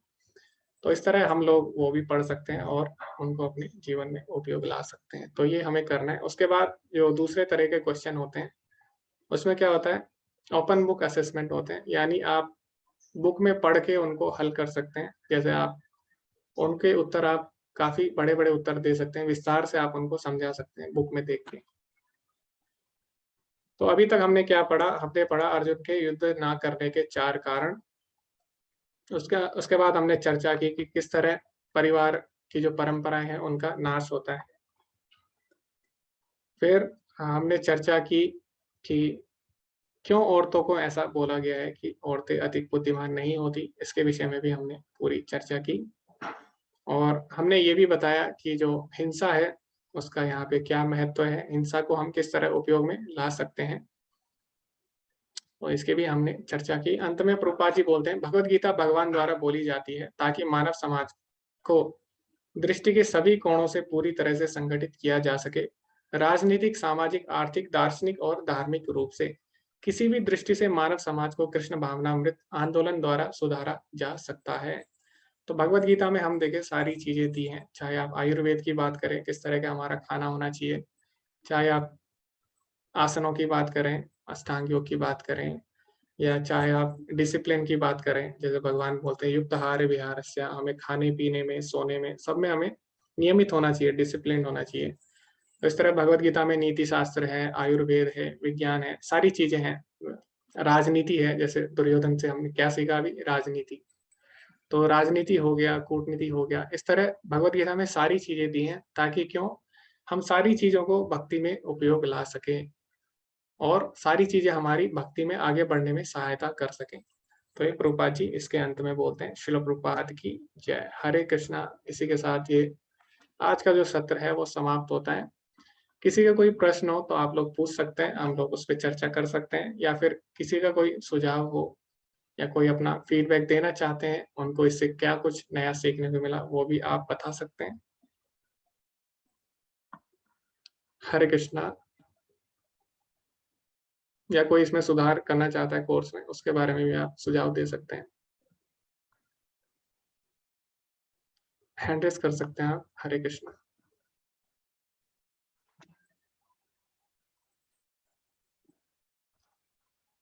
हरे कृष्णा सनत प्रभु जी। हरे कृष्णा। हरे कृष्णा जी प्रभु जी। ये मुझे एक बात पूछनी ये है कि ये फर्स्ट अध्याय में 1 से 46 श्लोक हैं, तो इन श्लोकों में सबसे इम्पोर्टेंट श्लोक कौन है जिसको कि हमेशा याद रखा जा सके? जी तो मैं वैसे अगर ये क्वेश्चन आप पूछेंगे तो जनरली इसका यही आंसर देंगे हर कोई कि सारे श्लोक इम्पोर्टेंट है। जी सारे श्लोक इम्पोर्टेंट है, लेकिन जो पहला श्लोक है वो विशेषकर बहुत ही ज्यादा महत्वपूर्ण है, क्योंकि एक तो भगवत गीता का पहला श्लोक है। तो पहली जो चीज होती है उसकी महत्वता वैसी होती है, और वो याद रखा जाए उसको हर कोई याद रखता है। तो आप किसी से भी पूछें, यहाँ तक कि जो किड्स क्लास है उसमें जो छोटे बच्चे हैं उनको भी ये श्लोक याद होता ही होता है, धर्म क्षेत्र कुरुक्षेत्र। और ये श्लोक बहुत ही ज्यादा महत्वपूर्ण है। क्यों?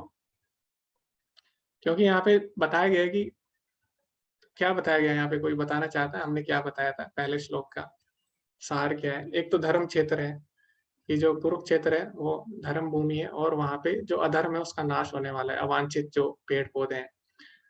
और भी हमने एक चीज बताई थी धर्म क्षेत्र के अलावा इसके इस श्लोक में। हरे कृष्णा अलका माता जी।